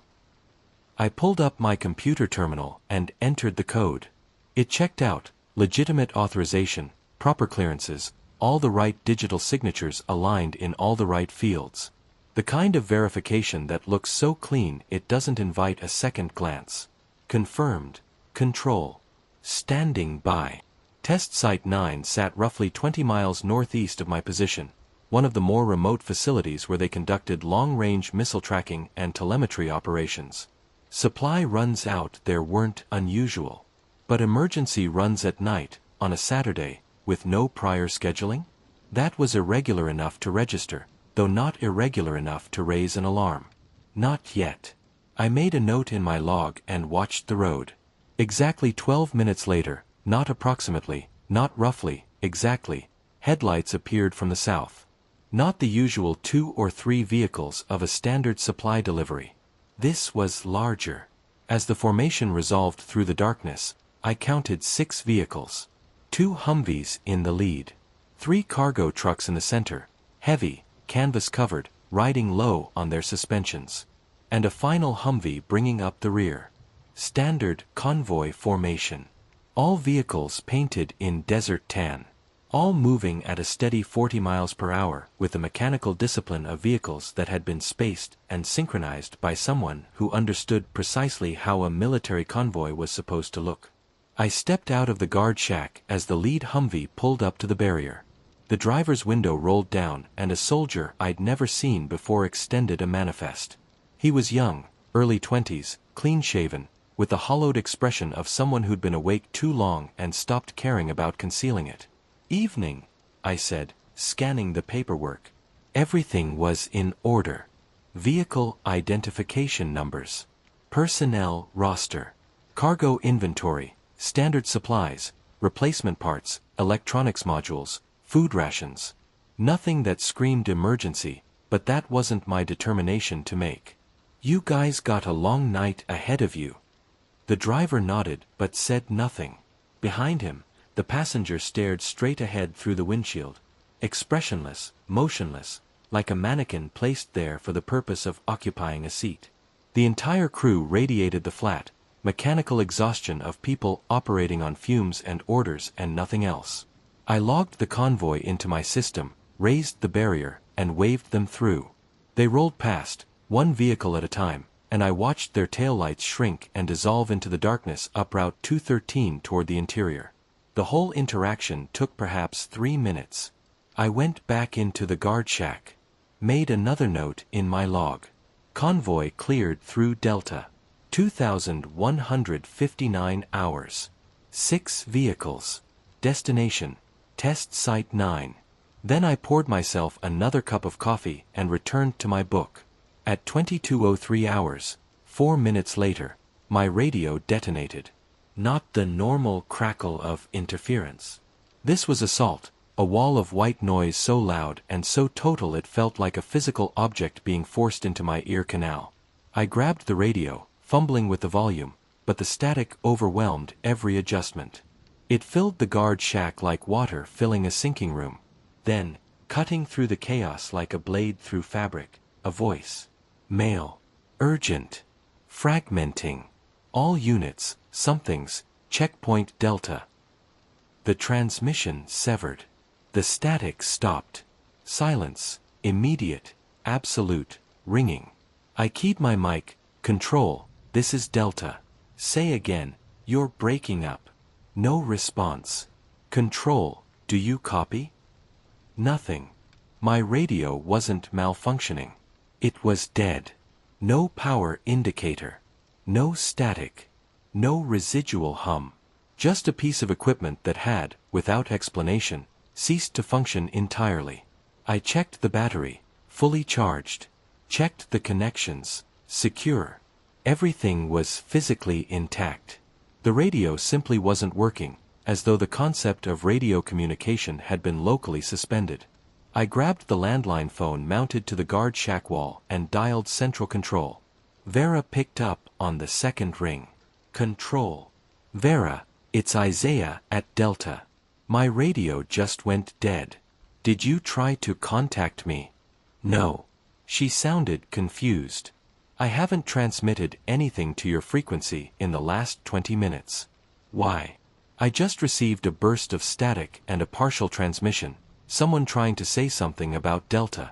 Couldn't make it out. Hold on. Keyboard clicks on her end, the rapid, practiced percussion of someone querying a system they knew by muscle memory. I'm not showing any transmissions to your frequency in the last hour. Must have been crosstalk from another channel. Maybe, I said, though nothing about it felt like crosstalk. Crosstalk was garbled voices bleeding between frequencies. This had been targeted. Deliberate. Listen, can you do me a favor? That convoy that just came through, can you pull up the footage? I want to make sure they're registering properly on the cameras. Sure. Give me a second. More keyboard clicks. Then silence. Long silence. The kind of silence that changes the temperature of a conversation. Isaiah, what convoy? The floor shifted beneath me. Not physically, perceptually. The kind of shift that happens when reality contradicts something you know to be true. The one that came through 4 minutes ago. 6 vehicles, heading to Test Site 9. I logged them at 21:59. I don't have any convoy on my screens. What do you mean you don't have it? I entered the manifest. Checked the log. I'm looking at the manifest log right now. Last entry is from 14:30 hours this afternoon. A scheduled maintenance vehicle. There's nothing from tonight. Nothing at all. I pulled up my own terminal. The entry was there. Clear, time-stamped, unambiguous. Convoy cleared. 2,159 hours. 6 vehicles. Authorization, Alpha 77 Tango. Vera, I'm looking at it right now. It's in my system. It's not in mine. Her voice had shifted, the confusion hardening into something more deliberate, more careful. Isaiah, I'm pulling up the camera feeds from your checkpoint. All 6 cameras. Stand by. I waited. My pulse had found a new rhythm. Faster, shallower, the drumbeat of a system that knows something is wrong before the conscious mind has formulated the question. Okay, Vera said. I've got the last hour of footage from all 6 cameras covering Delta. Let me scroll to 21:59. A pause. Isaiah, there's nothing here. What? No convoy. No vehicles. No headlights. Just you, stepping outside the guard shack at 21:57, walking to the barrier, standing there for about 6 seconds. The barrier raises, holds for 8 seconds, lowers. You turn around and go back inside. That's it. That's impossible. 6 vehicles drove past me. I checked their paperwork. I spoke to the driver. I raised the barrier to let them through. The barrier logs show it was raised at 21:57 for 8 seconds. That's consistent with what I'm seeing on camera. But no vehicles passed through during that window. The road is empty. In every frame. From every angle. I felt cold. Not the cold of the desert night seeping through the guard shack walls.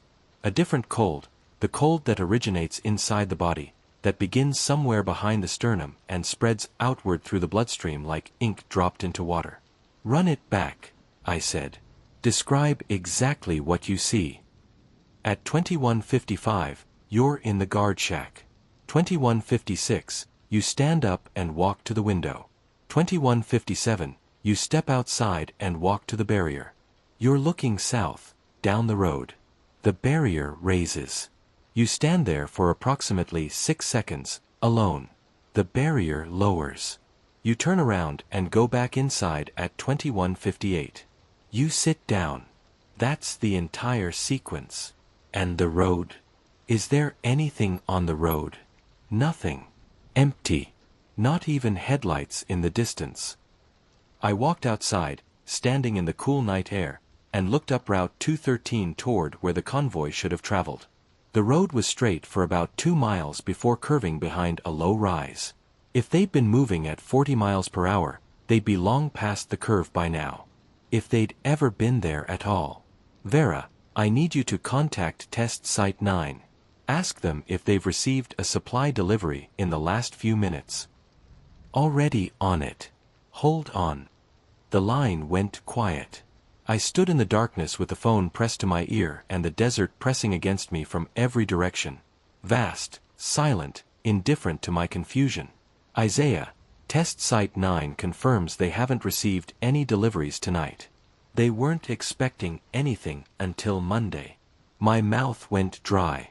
The authorization code. Alpha 77 Tango. Can you verify whether it's legitimate? More keyboard clicks. Then a pause that lasted too long. That code doesn't exist in the system. It's not assigned to any unit, any operation, any authorization level. It's invalid. I stood there in the darkness, trying to force the pieces together. I had physically witnessed 6 vehicles. I had spoken to the driver, seen his face, read his fatigue, felt the weight of the manifest he'd placed in my hands. The paper had been real. The engines had been real. The headlights cutting through the darkness had been real. But according to every camera, every log, every electronic system designed to record exactly these kinds of events, none of it had happened. Isaiah, Vera's voice was tight now, controlled but tight, the voice of someone who has encountered the edge of a situation that exceeds their training. Stay at your post. I'm notifying Garrett. Don't leave Delta until someone gets there. Copy that. I returned to the guard shack and sat down. But sitting still was impossible. My hands were shaking. I kept replaying the convoy in my mind.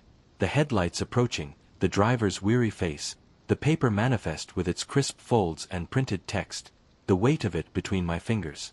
It had been real. I knew it with the same certainty that I knew my own name. Unless I was losing my mind. At 22:18 hours, headlights appeared from the south again. Same road. Same direction. Same approaching glow resolving into distinct beams as the distance closed. The convoy was coming back. I stood up. My heart was hammering now, not with fear exactly, but with something adjacent to it. Something that combined dread and anticipation and the terrible lucidity that comes when reality has already broken its contract with you once and you're waiting to see if it will do so again. 6 vehicles approached. Same formation, 2 Humvees, 3 cargo trucks, 1 trailing Humvee. Same speed. Same spacing. Same mechanical precision. They pulled up to the barrier. The driver's window of the lead Humvee rolled down. The same soldier, same face, same hollowed expression, same tired eyes, looked at me, and for just a fraction of a second, something moved across his features. Confusion, perhaps. Or recognition, the flicker of a man encountering something he half remembers from a dream he can't quite place. But it passed, and his expression reset to neutral. "Evening," he said, holding out a manifest. "Coming back from Test Site 9. I took the paperwork. My hands were trembling, and I pressed them flat against the document to conceal it. The manifest showed a completed delivery, signed, dated, time-stamped.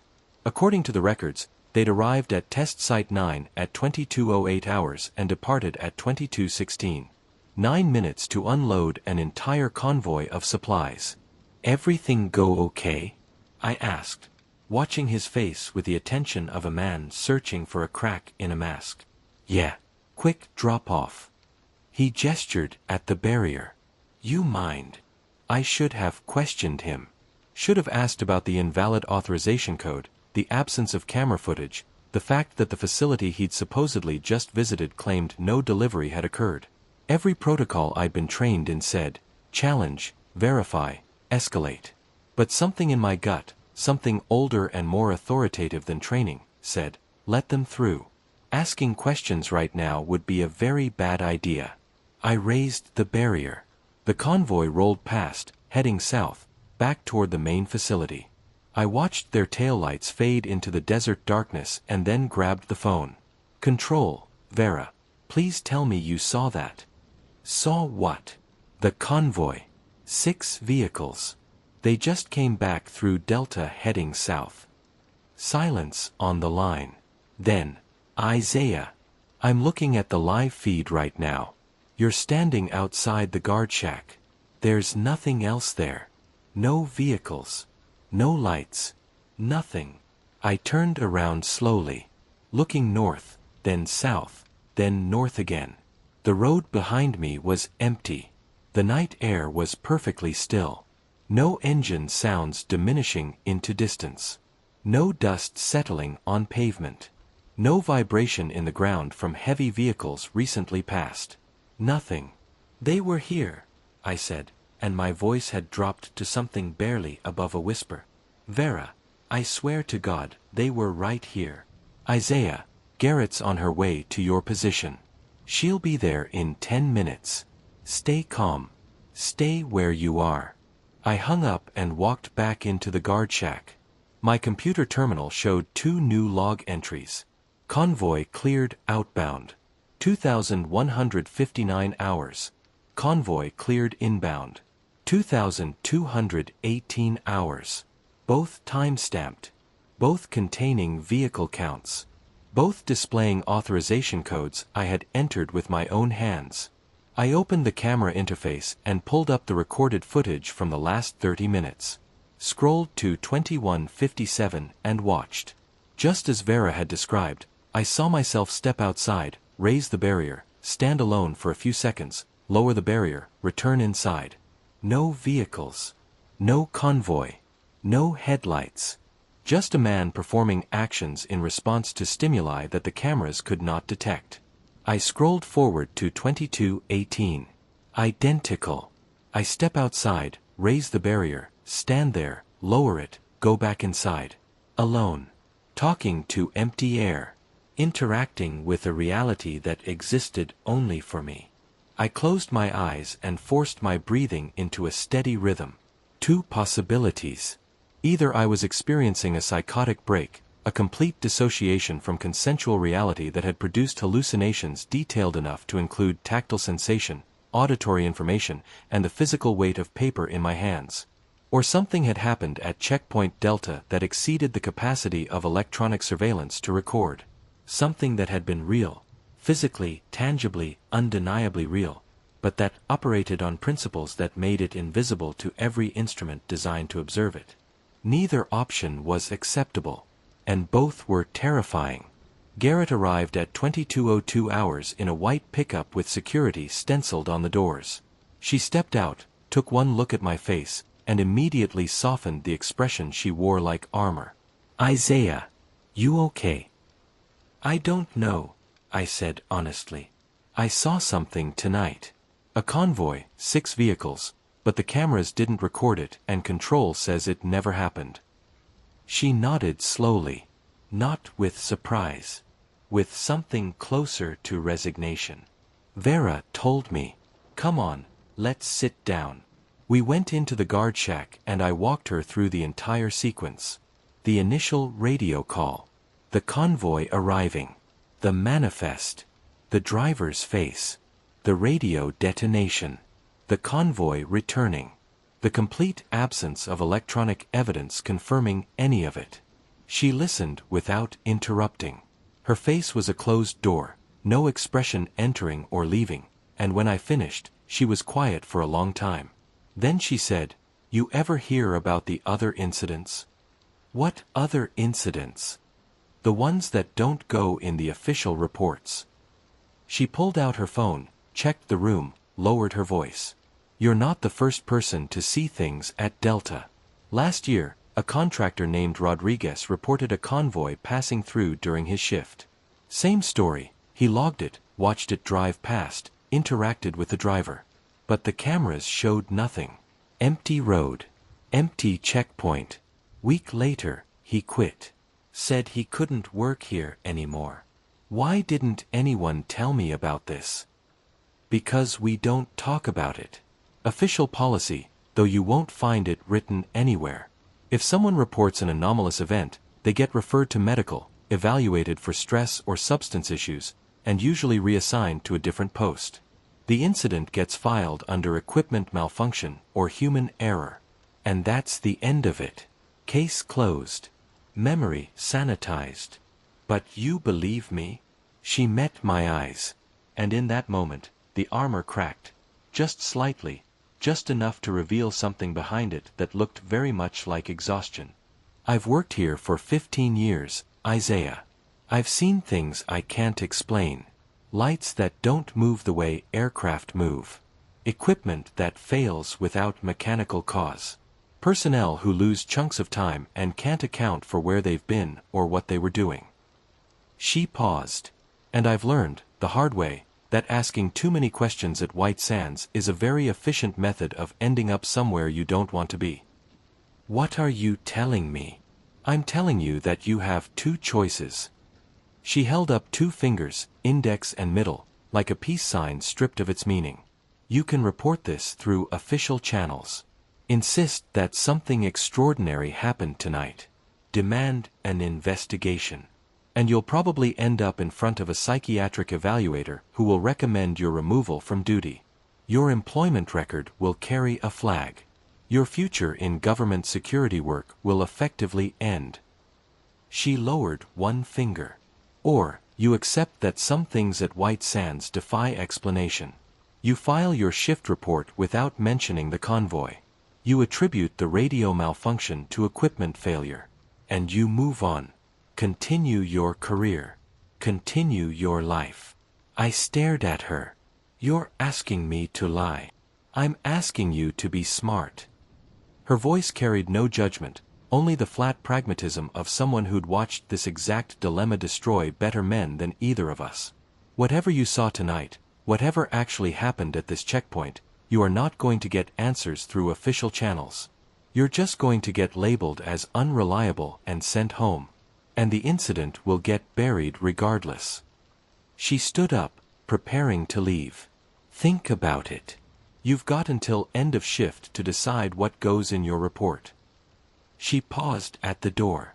But my advice, from someone who survived 15 years at a place that chews through people like disposable batteries, sometimes it's better to be the person who saw nothing than the person who saw too much. She left, and I sat alone in the guard shack for the rest of my shift, staring at the empty road, listening to the silence, and wondering what kind of world I was living in where the choice between truth and survival had become mutually exclusive. I filed my shift report without mentioning the convoy, documented the radio malfunction, noted the times it had occurred, left it at that. Equipment failure. Nothing unusual. Just another quiet night at Checkpoint Delta. I thought that would be the end of it.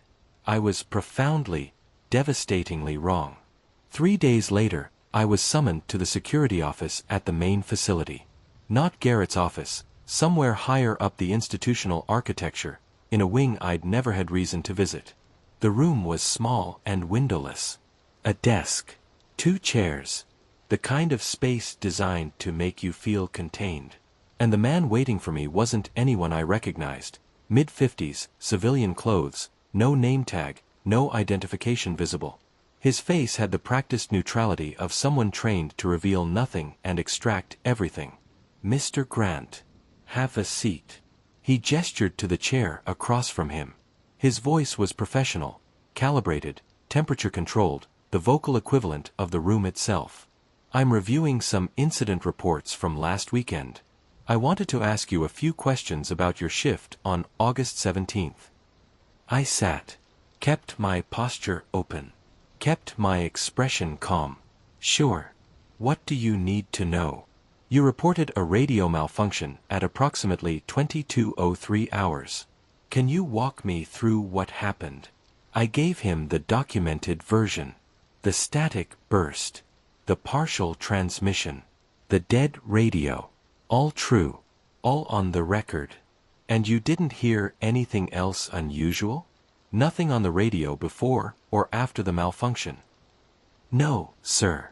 Just that one burst of static. He made a note on his tablet. And during your shift, did you observe any vehicle traffic through your checkpoint? My pulse quickened, but I kept my voice level. No, sir. No scheduled traffic that night. No vehicles at all. You're certain? Positive. Quiet shift. He studied me for a long moment, the kind of appraisal that feels like having your thoughts read through your skin. Then he nodded. Thank you, Mr. Grant. That'll be all. I stood to leave. At the door, his voice stopped me. One more thing.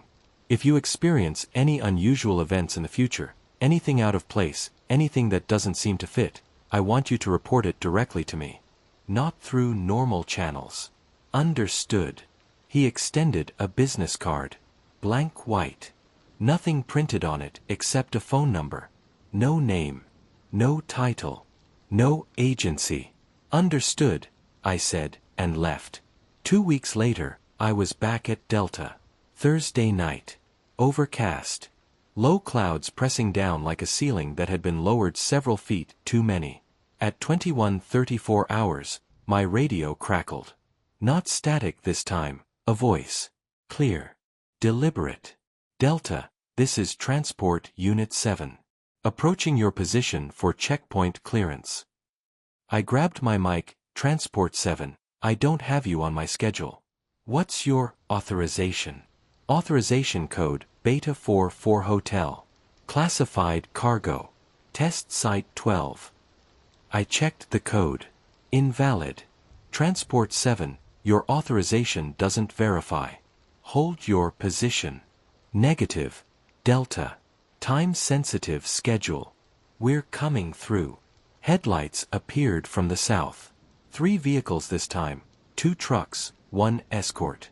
Moving fast. I grabbed the landline.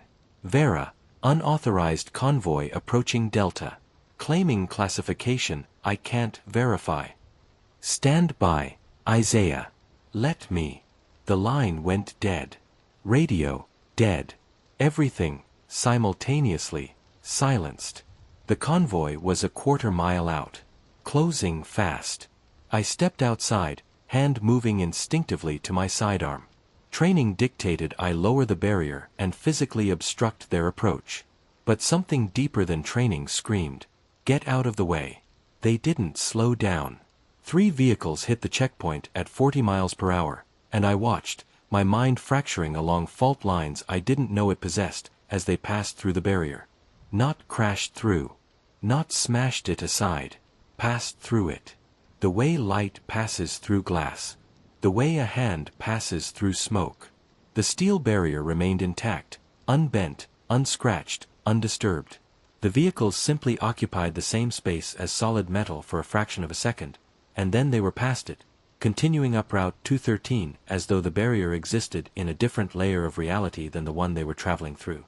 I stumbled backward. My heart was trying to break through my ribcage. The convoy's taillights disappeared around the curve, and when I turned back to the barrier, it stood there. Perfect, undamaged, impossible. My phone came back to life.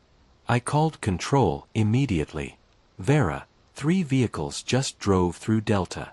Straight through the barrier. Without stopping. I'm not seeing anything on the cameras, Isaiah. Check the footage. They were just here. Keyboard clicks. Long silence. Isaiah, there's a gap in the footage. What kind of gap? 18 seconds. From 21:36:15 to 21:36:33. All 6 cameras simultaneously stopped recording. The files are corrupted, error messages saying the data couldn't be saved. 18 seconds. The number lodged in my mind like a splinter. I've never seen anything like this, Vera continued. The system is designed to be redundant. If one camera fails, the others compensate. But all 6 went down at the same time. That shouldn't be possible. I examined the barrier. No damage. No scratches. No molecular evidence that 3 vehicles weighing several tons apiece had just occupied the same physical space as 3 inches of reinforced steel. After my shift, I went directly to the man with the blank business card. Security made a call. 20 minutes later, he arrived. Same windowless room. Same neutral expression. I told him everything: the second convoy, the vehicles passing through solid matter, the 18-second footage gap. He listened with the patience of someone cataloging symptoms rather than hearing a story. When I finished, he said, "Mr. Grant, what you're describing is concerning. Not because of what you saw, but because you're seeing patterns where there aren't any. The footage gap is real. Vera can confirm it. Equipment malfunction. We've had issues with those cameras before. All 6 cameras failing simultaneously isn't a malfunction. That's what the technical analysis will show." He leaned forward. "I'm going to be direct. You're a good contractor, reliable, professional, no prior incidents. But you're exhibiting stress responses and pattern-seeking behavior that concerns us. I'm recommending 2 weeks of paid leave." "You're sidelining me. I'm protecting you from yourself." He stood. "Take the leave. Stop looking for connections that aren't there. It's not healthy." I left knowing I'd been given a choice wrapped in the language of concern: drop it or lose everything. I took the leave. But I didn't stop. For the first few days, I attempted the charade of rest. Slept late. Watched television. Tried to convince myself that stress and isolation had manufactured experiences that felt real but weren't. That the simplest explanation was the correct one. That the machinery of my mind had simply misfired in the monotony of the desert. But every time I closed my eyes, I felt the manifest in my hands. Heard the diesel engines. Saw the driver's face, tired, human, real. Every cell in my body rejected the official narrative with an authority that no rational argument could override. On the 4th day, I started making calls. I reached out to former White Sands contractors, anyone I could locate through social media, employment databases, public records. Most didn't respond. A few sent terse, identical replies: "Don't contact me again. I have nothing to say." Their silence was its own kind of testimony. They'd seen things too, things frightening enough to sever every connection to their past. A former gate guard named Phillips agreed to communicate through an encrypted messaging app. He described a night in 2016, 12 vehicles, all bearing unit designations that didn't exist in any military database, rolling through his checkpoint as if they had every right to be there. He'd reported it. Within a week, he was reassigned to Nevada. When he pushed back, his security clearance was revoked. "They bury you in paperwork," Phillips wrote. "They make resistance administratively impossible. And if you persist, you get blacklisted from government contracts permanently.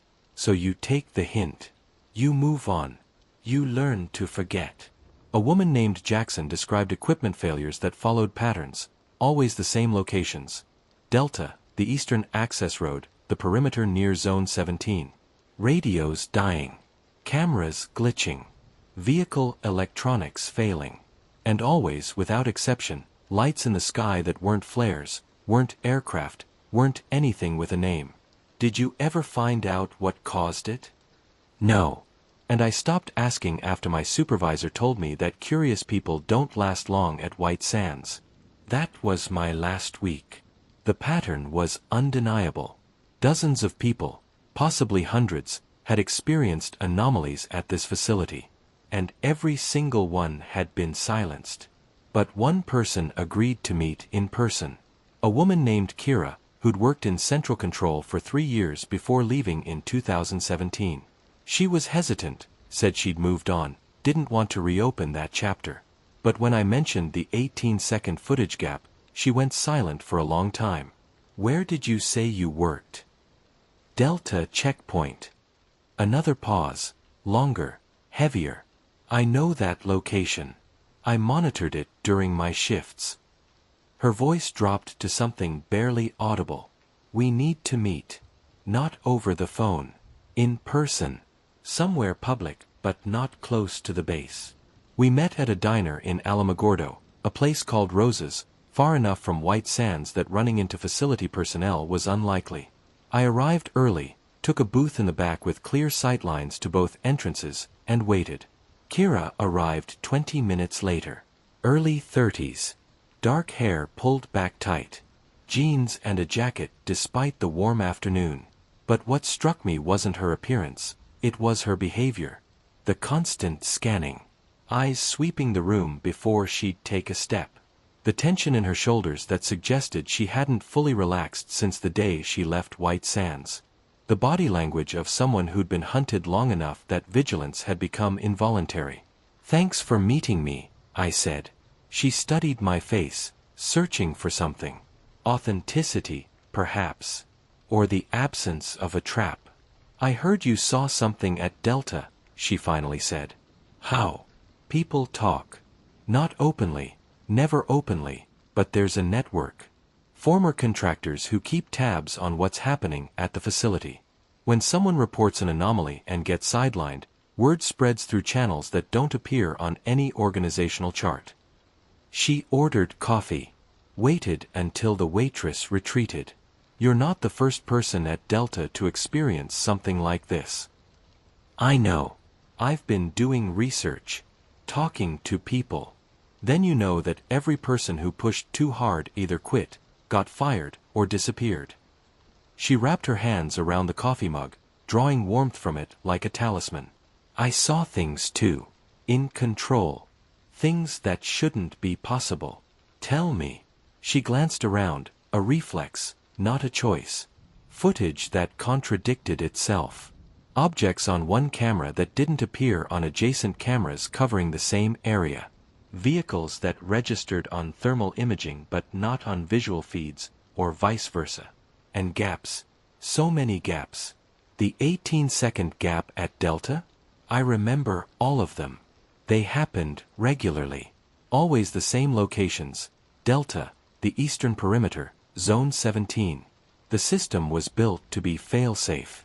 Multiple cameras, multiple feeds, multiple storage arrays. If one failed, 5 others should have compensated. But these gaps bypassed every redundancy. All cameras failing simultaneously. All storage corrupted identically. As if something was actively interfering with our ability to record. "Did you report it?" "Once." She laughed. Brief, bitter, devoid of humor. "I filed a technical incident report. Documented every anomaly I'd observed. Requested a full system diagnostic. The next day, my supervisor informed me I'd misinterpreted the data. Normal equipment degradation. Nothing concerning." She took a sip of coffee. "So I started keeping my own records. Off the books. Screenshots of gaps. Notes on timing and location. Patterns. What happened? 2 weeks later, my access was revoked. Everything, terminal, camera feeds, the building itself. They said there were irregularities with my security clearance. Administrative leave pending investigation. 3 weeks of silence, then a termination letter citing performance issues." She met my eyes. I was a model employee, Isaiah. Perfect record. No disciplinary history. But the moment I started documenting what the cameras were telling me, I became expendable. She reached into her jacket and slid a flash drive across the table. "This is what I managed to save before they wiped my access. Screenshots. Notes. Patterns. It's not comprehensive, they destroyed most of my work before I could copy it. But it's something." I picked it up. Small. Light. Unremarkable. The weight of it was entirely symbolic, and entirely crushing. "Why are you giving this to me?" "Because someone needs to figure out what's happening out there. And because I'm tired of being afraid." She stood up. Then paused. "There's someone else you should talk to.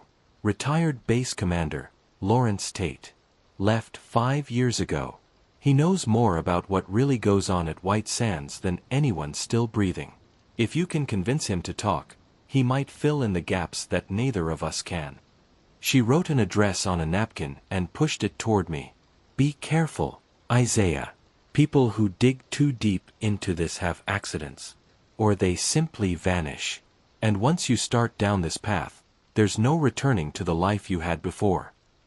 Lawrence Tate lived in a modest house on the outskirts of Las Cruces. Well-maintained yard. American flag on the porch. The quiet dignity of a man who'd served his country and retired into a life that asked nothing more of him than maintenance and memory. When he opened the door, I saw sharp eyes in a weathered face, the eyes of someone who'd spent decades evaluating threats and hadn't stopped just because the uniform had come off. "You're the one asking questions about Delta. How did you?" "I still have friends at the facility. Word travels." He stepped aside. "Come in. And understand, this conversation never happened." He didn't waste time. "Let me guess. You saw a convoy the cameras didn't record. Or vehicles that passed through solid barriers. Or you experienced missing time you can't account for." "The first two. How many people have reported things like this?" "Hundreds. Maybe thousands. Most learned to keep quiet." He leaned back. "The first documented incident I'm aware of occurred in 1952. A patrol radioed about lights in the sky, then went silent. Recovery team found the vehicle 3 hours later, parked on the roadside, crew unconscious. When they woke, none of them remembered anything after the initial radio call. Medical said they were fine. Investigation concluded mass hallucination."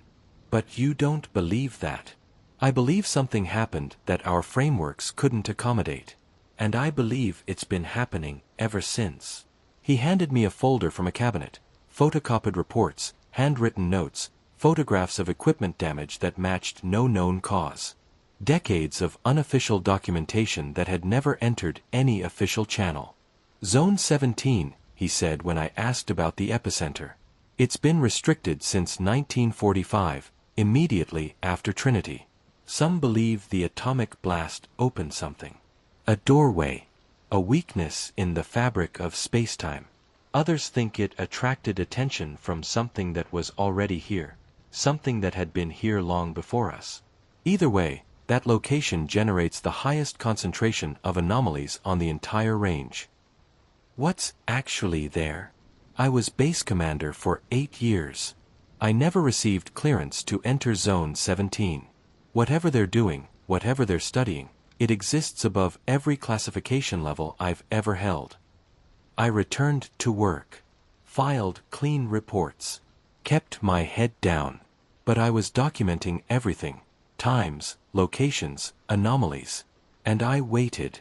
In October 2019, I was assigned to Delta again. Cold night. Clear skies. At 0247 hours, the familiar static. Then a voice. "Delta, this is Transport Unit 7. Approaching your position." Same designation. Same voice. Same invalid authorization. This time, I was ready. A personal camera hidden in my vest, recording. 3 vehicles approached. But instead of passing through the barrier, they stopped, instantly, completely, about 100 yards out. Engines running. Vehicles frozen. Then the air changed. Pressure dropped like ascending in an aircraft. Temperature plummeted. And the vehicles began to fade. Not drive away. Fade, like someone slowly reducing their opacity. I could see through them, see the road beyond, the desert, the stars. Ghost outlines, then nothing. Air pressure normalized. Road empty. Camera still recording. "Vera, please tell me the cameras caught that." "Caught what?" "Check the recording. Last 2 minutes. A pause. Another gap. 92 seconds. All cameras. All corrupted. But my personal camera had captured everything. The approaching headlights, the impossible stop, the fading. And the timestamp revealed another time loss. I'd experienced at least 5 minutes, but the footage showed 92 seconds. I made copies. Hid them. Then I reached out to a researcher, Dr. Sarah Kim, a physicist at New Mexico State University who'd published on temporal anomalies and quantum mechanics. I sent an encrypted email describing what I'd witnessed without naming the facility. She responded within hours. "This aligns with theoretical models I've been developing. We need to meet. She analyzed my footage for 2 weeks. Found patterns, specific electromagnetic frequencies surrounding the vehicles as they faded, temporal distortions in the video metadata, evidence of quantum decoherence at scales that shouldn't exist outside laboratory conditions. She was building a scientific case, real, peer-reviewable evidence. Then her emails stopped. I tried calling her office. Disconnected. Checked the university website. Her faculty page. Gone. Drove to campus. A different professor occupied her office. The department administrator had no record of anyone named Dr. Sarah Kim. She hadn't been fired or transferred. She'd been erased. Removed from institutional memory as completely as if she'd never existed. Her email domain, on closer inspection, didn't quite match the university's format, as though someone had constructed an elaborate simulation of a real academic and then, when she'd served her purpose or become a liability, simply deleted the simulation. Or she had been real, brilliantly, dangerously real, and the apparatus that guarded White Sands' secrets had the power to unmake a person so thoroughly that even the institution they'd worked at couldn't remember them. Either possibility was annihilating. When I returned to my apartment, I found the subtle evidence I'd learned to recognize. Drawers shifted, markers disturbed, the invisible fingerprints of a professional search. The encrypted drives I'd hidden were gone. All 3. But they hadn't found the backup on the secure server. They hadn't found the copy buried in a waterproof container in a public park. And they hadn't found the USB drive I'd mailed to a P.O. box under a name that had never belonged to anyone. I packed a bag and left. Called the man with the blank business card from a motel 40 miles away. He answered on the second ring. "Mr. Grant. I was wondering when you'd call. You knew they'd come after me. I knew you'd keep investigating despite every warning. Actions have consequences. You erased Dr. Kim. You searched my apartment. Dr. Kim." He sounded genuinely confused. "I don't know anyone by that name." The conversation ended with the same message every conversation about White Sands eventually delivered. Stop. Delete your files. Forget what you know. Or lose everything. Your job, your reputation, your freedom. Possibly more. It wasn't a threat. It was a weather report. A description of conditions that already existed, delivered by someone standing safely inside while I stood in the storm. I quit White Sands the following week. Deleted my social media. Changed my phone number. Left New Mexico entirely. I'm writing this from a location I won't name, under a name that isn't mine. The video files are hidden where it would take years to find them. Dr. Kim's analysis, if she was real, if any of it was real, is encrypted on servers in 3 different countries. What I saw at White Sands was real. The convoys that appeared and vanished. The vehicles that passed through solid steel. The time that disappeared without explanation. All of it happened. And it's still happening, right now, to other contractors and soldiers who are being told to keep quiet or lose everything. There's something at White Sands that exists outside our understanding of reality. Something that's been there for decades. And the people who know about it will do anything to keep it secret. If you ever work there and see something impossible, vehicles from nowhere, lights that defy physics, time that vanishes from your memory, don't report it. Don't investigate.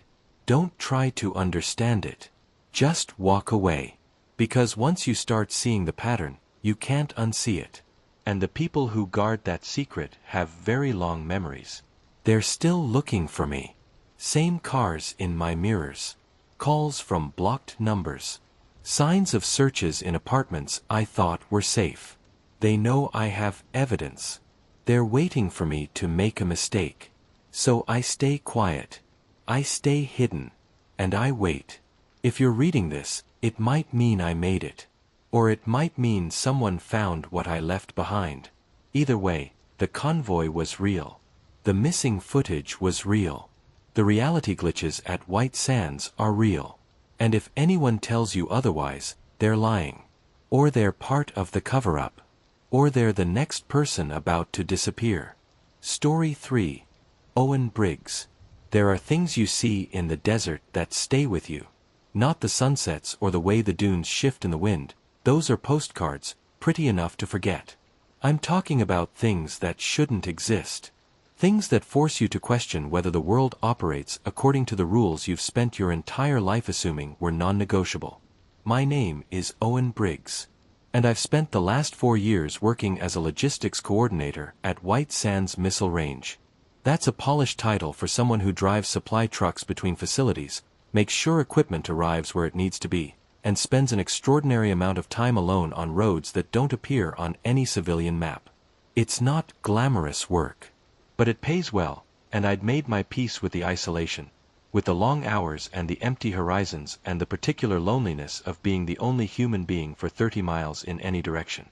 Until September 23, 2019. When I saw something that disassembled every assumption I'd ever held about the nature of this place, and the nature of reality itself. The day started normally enough. I had a supply run scheduled from the main facility to Test Site 7, roughly 40 miles northeast through the restricted zone. Routine delivery, replacement parts for radar equipment, electronics modules, standard maintenance inventory. The kind of run I'd completed 100 times without incident, without deviation, without anything more remarkable than a flat tire or a thermos that ran dry 10 miles from my destination. I left the motor pool at 14:30 hours in one of our Ford F-450 cargo trucks, a heavy beast loaded down with crates strapped and secured in the bed. The afternoon was clear.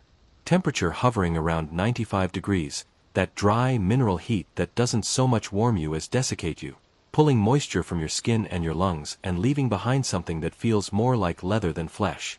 I had the air conditioning set to maximum, the radio tuned to a classic rock station broadcasting out of Las Cruces, and a thermos of iced tea sweating condensation in the cup holder. The route to Test Site 7 took me through the heart of White Sands, miles upon miles of white gypsum dunes that extend to the horizon in every direction like a frozen ocean. It possesses a stark, alien beauty, like driving across the surface of a world that was never intended for human habitation. No trees. No vegetation except for scattered patches of plants hardy enough to extract life from mineral dust. Just endless white sand reflecting the sun with such intensity that you need sunglasses even inside the vehicle, even with the visor down, even when the light has already been filtered through tinted glass. About 20 miles into the drive, on a straight stretch of paved road running between two massive dune fields, the radio began to misbehave. Not cutting out entirely.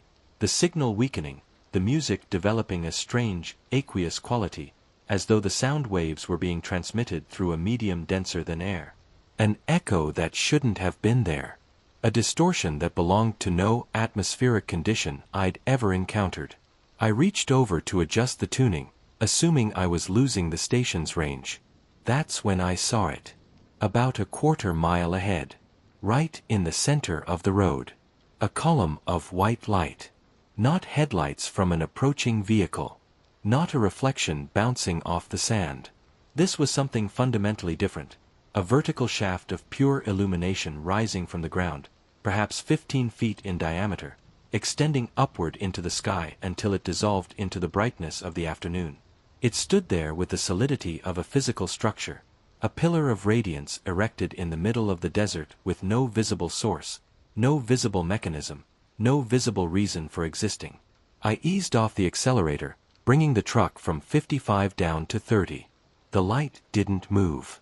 It simply stood, perfectly vertical, perfectly still, perfectly impossible. As I closed the distance, I noticed something that made the skin along my forearms contract into gooseflesh despite the heat. The light cast no shadow. The dunes around it were sculpted by the afternoon sun, their curves creating the normal interplay of light and darkness that gives three-dimensional objects their depth and presence. But the column itself produced nothing. No darkness at its base. No shadow stretching across the sand. No interaction whatsoever with the environment it occupied. It was as though the light existed in a separate layer of reality, overlaid on the landscape but not participating in it. Present but not here. I slowed to 15 miles per hour. Hands tight on the wheel. Every instinct in my body. Every primitive alarm system that evolution had spent millions of years installing in the human nervous system was telling me to turn around. To call this in. To let someone with a higher pay grade and better equipment deal with whatever this was. But I was on a schedule. The light was directly in my path. Driving around it would mean going off-road through the dunes, possible in the F-450 but inadvisable with a full cargo load and no guarantee of finding solid ground beneath the surface sand. It would add 30 minutes minimum and risk getting bogged down in a place where recovery vehicles took hours to arrive. I grabbed my radio. Base, this is Transport 12. I've got an obstruction on Route 7, approximately 20 miles from the main facility. Requesting guidance. Static. Not the normal crackle of a weak signal. Solid, unbroken, impenetrable static. The kind that suggests not interference but suppression. Base, do you copy? I need verification on any active tests in this sector. More static. My radio had been rendered useless, or something in the vicinity was making it useless. I had a choice to make, and I chose wrong. I kept driving.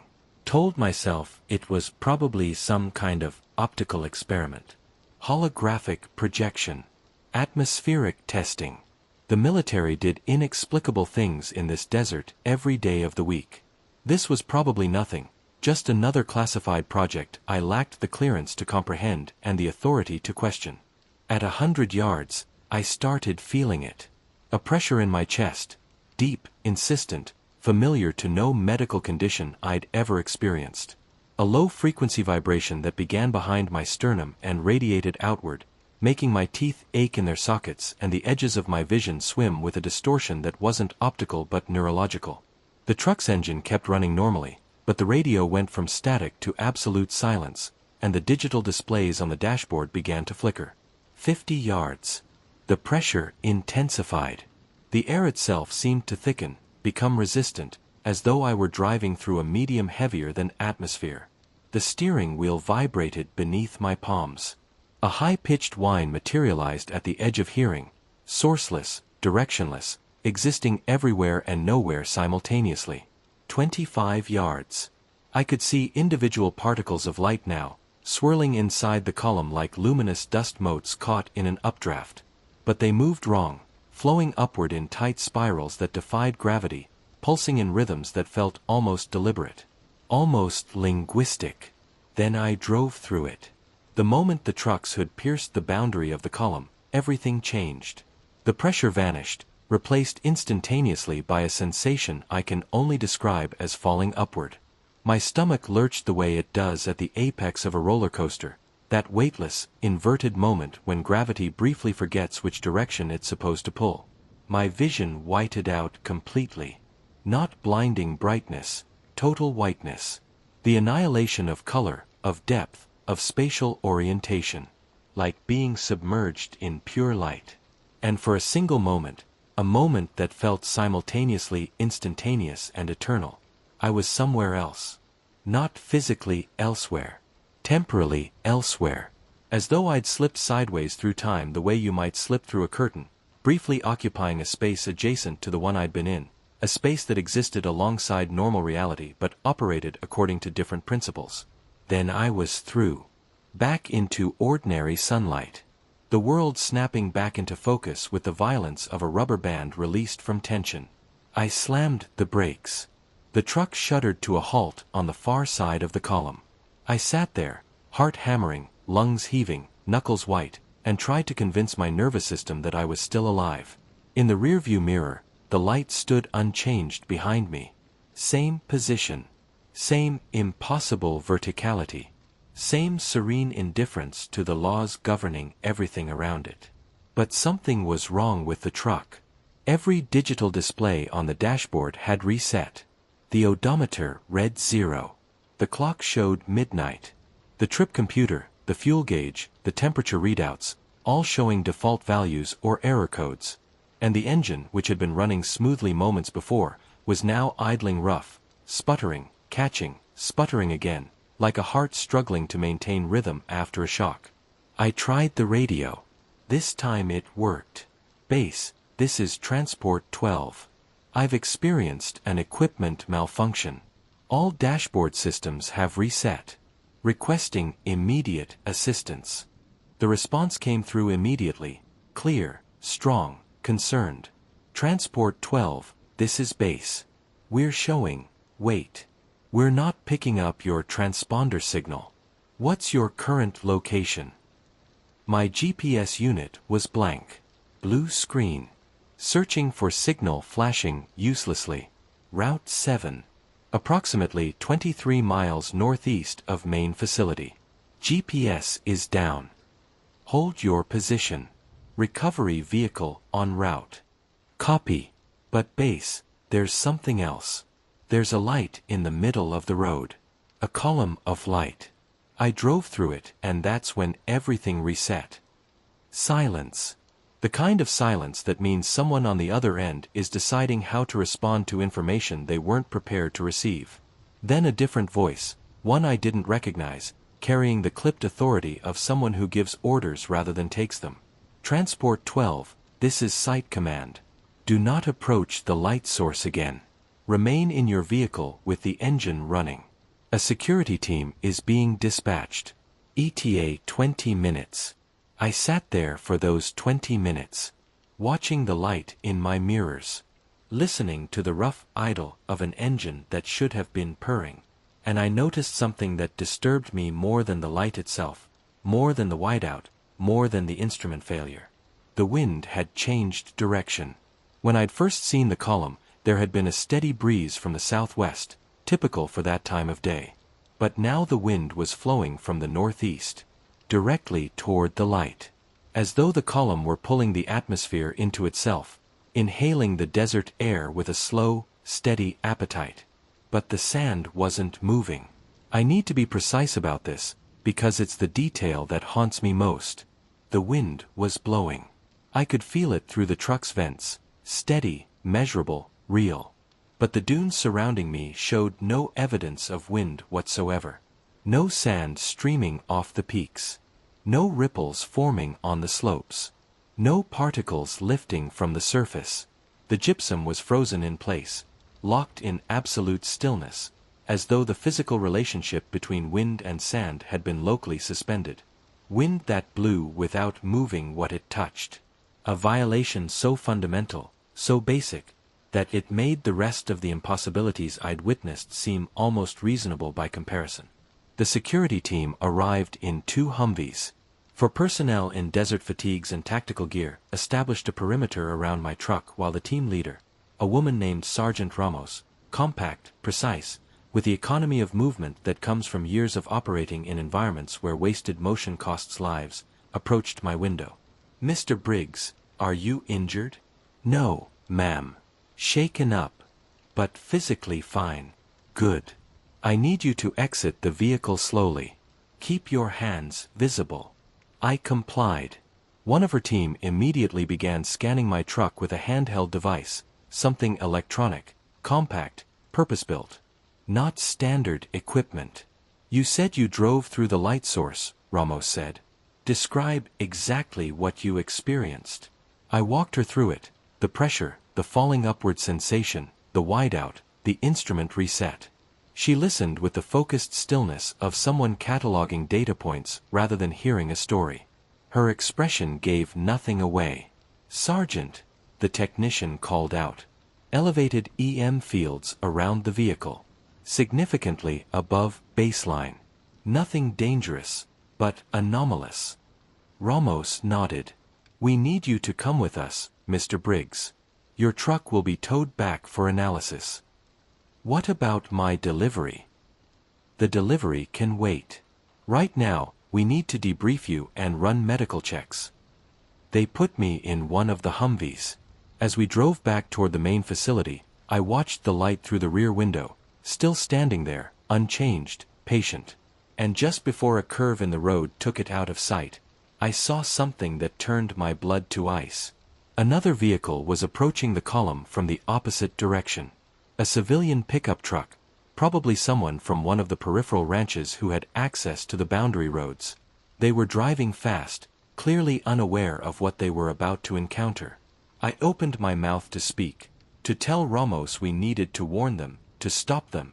But before I could form the words, the pickup truck drove into the column of light and disappeared. Not drove out the other side. Not slowed down and stopped. Disappeared. Completely. Instantly. Erased from the visible world as thoroughly as if someone had selected it in a photograph and pressed delete. Sergeant, my voice was barely functional. That truck, it just... I saw it, she said. Her tone was flat. Controlled. But beneath the control, something else, something ancient and involuntary, tightened the muscles around her eyes. She keyed her radio. Command, this is Ramos. We have a civilian vehicle that has entered the anomaly. I need a full containment team at that location immediately. Copy that, Ramos. Teams being scrambled. I turned to look at her. What do you mean, anomaly? What is that thing? She met my eyes. And for just a moment, one unguarded fraction of a second, I saw something there that wasn't training or professionalism or operational discipline. It was a deep, weary, profound concern. The concern of someone who has seen this before and knows that it never ends well. That's above your clearance level, Mr. Briggs. And for your own safety, you need to forget what you saw today. But I knew I would never forget. Because watching that pickup truck vanish, watching a vehicle carrying human beings simply cease to exist, I understood that White Sands wasn't merely a weapons testing facility. It was a place where reality itself came apart at the seams. The debriefing lasted 4 hours. A windowless building on the eastern edge of the base. No signage, no distinguishing features, designed to be invisible in plain sight. Inside, neutral corridors, small rooms, the institutional aesthetics of a place built for the extraction of information. They asked the same questions from different angles. Cross-referenced my answers. Probed for inconsistencies. Inquired about my mental state, my stress levels, whether I'd consumed any substances that might alter perception. I answered honestly. What was the point of lying? The truck's instruments had been measurably affected. The EM readings confirmed anomalous activity. The pickup truck had vanished in front of multiple witnesses. After the 4th hour, the lead interviewer, 50s, civilian clothes, military bearing, sighed. Mr. Briggs, what you witnessed falls under national security protocols. You're not to discuss it with anyone. Not co-workers, not friends, not family. Clear. What about the people in that pickup truck? Not your concern. They vanished. Someone needs to. Mr. Briggs, this is not a discussion. You saw something you weren't supposed to see. We're handling it. Your job is to go home, rest, and report for medical evaluation tomorrow. Then return to normal duties and never speak of this again. I understood. I was being ordered to forget, and warned that the alternative to forgetting was something I didn't want to discover. I couldn't sleep that night. Every time I closed my eyes, the column of light, the falling upward sensation, the pickup truck ceasing to exist, and the sand that wouldn't move despite the wind. That detail gnawed at me. Everything else could theoretically be rationalized. Military experiments, holographic projections, some exotic electromagnetic phenomenon. But wind that blows without disturbing what it touches violates physics at such a fundamental level that no experimental technology could account for it. At 3 in the morning, I started researching. Personal laptop. VPN. Careful search patterns designed to avoid keyword surveillance. The results were scattered, fragmentary, buried in noise. But patterns emerged. A maintenance worker in 2015, pillar of light on the northern range. Filed and dismissed as weather phenomenon. A radar technician in 2012, electromagnetic anomalies in specific locations. Reassigned shortly after. A patrol unit in 2008, vehicle electronics failing after passing through an area of unusual atmospheric disturbance. Attributed to solar flare activity. No solar flares recorded that day. Going further back, reports from the 1980s. the 1970s, the 1950s. Lights appearing and disappearing. Equipment failing. Personnel experiencing missing time. All explained away. All buried. 3 weeks later, I found out what had happened to the people in the pickup truck. I was eating lunch in the cafeteria when I overheard 2 security personnel at the next table, speaking quietly but not quietly enough. Found the vehicle this morning. Out past Zone 17. Just sitting in the middle of nowhere. Any sign of the occupants? That's the thing. Truck was empty. Doors closed, windows up, keys in the ignition. No indication anyone had gotten out. Just empty. What did investigation say? Same as always. Equipment malfunction. Occupants got disoriented, wandered into the desert. They'll search for a few days. Yeah, another unsolved mystery. I sat there feeling ill. Those people hadn't wandered anywhere. They'd driven into that column of light and something had happened to them. Something the official investigation would never acknowledge, never explain, never pursue. I met a contractor named Lucas who worked supply runs like I did. We'd crossed paths at various delivery points, nodding acquaintances in the way that people become when they share the same roads and the same routines but not the same conversations. One afternoon, we ended up taking a break together at a remote equipment shed, one of those way stations scattered throughout White Sands. Concrete block. Basic supplies. A water cooler and enough shade to make the heat survivable. Lucas was already there when I arrived. Sitting against the wall with a sandwich. Mind if I join you? Be my guest. He nodded. Owen, right? Seen you around the motor pool. We sat in easy silence for a few minutes. Then I couldn't hold it any longer. You ever see anything weird out here? He stopped mid-bite. Looked at me for a long moment, evaluating. Deciding. Depends on what you mean by weird. Lights. Equipment failures. Things that don't make sense. He was quiet so long, I thought he'd decided against answering. Then, everyone who works out here long enough sees something.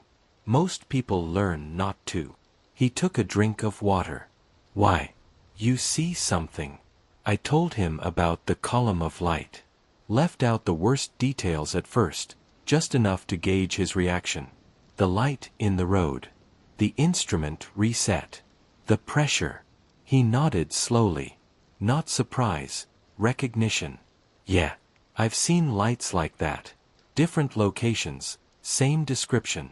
Columns of light. No source. No shadow.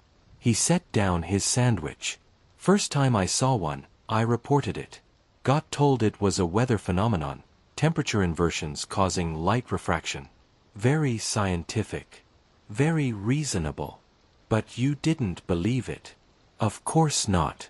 But what was I going to do? Argue with PhDs? You've seen them since? 3 more times. Different locations. Always remote. Always when I was alone. Did you ever try to approach one? He hesitated, then decided to tell it all. Once. About 6 months ago. Saw one off-road, maybe 100 yards into the dunes. I parked. Walked toward it. His expression darkened. The closer I got, the stronger that pressure became. Like walking into an invisible wall. Ears popping. Vision blurring. This sensation of being simultaneously pulled forward and pushed back. At about 50 feet, I couldn't go any further. Physical barrier. Invisible but absolute. So you turned back. Not immediately. I stood there, pushing against it. And that's when I heard it. He met my eyes. A voice. Not out loud, inside my head. Not English. Not any language I recognized. But somehow I understood it. What did it say? The fear was genuine. I could see it. Old fear, the kind that burrows into the marrow and takes up permanent residence. It said, "Not yet. You're not ready." He let the words settle between us. Then the light disappeared, blinked out, and I was standing alone in the dunes with a nosebleed and no memory of the previous 5 minutes. You lost time. 5 minutes. Gone. Watch confirmed it. But the memory, just absent. Like someone had cut a strip of film from the reel. He stood up. That's when I stopped investigating. Because whatever these things are, they're not just lights. They're gateways. Or interfaces. Or something we don't have language for. And the people running this facility know about them. What do you think they are? I don't know. But there was a geologist last year, Dr. Brennan, who started taking measurements in the areas where the lights appeared. Electromagnetic readings. Radiation levels. Soil samples.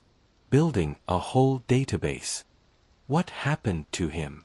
One day he stopped showing up. They said he'd resigned. But his apartment was still full of his things. His car was still in the lot. His family hadn't heard from him. Lucas picked up his keys.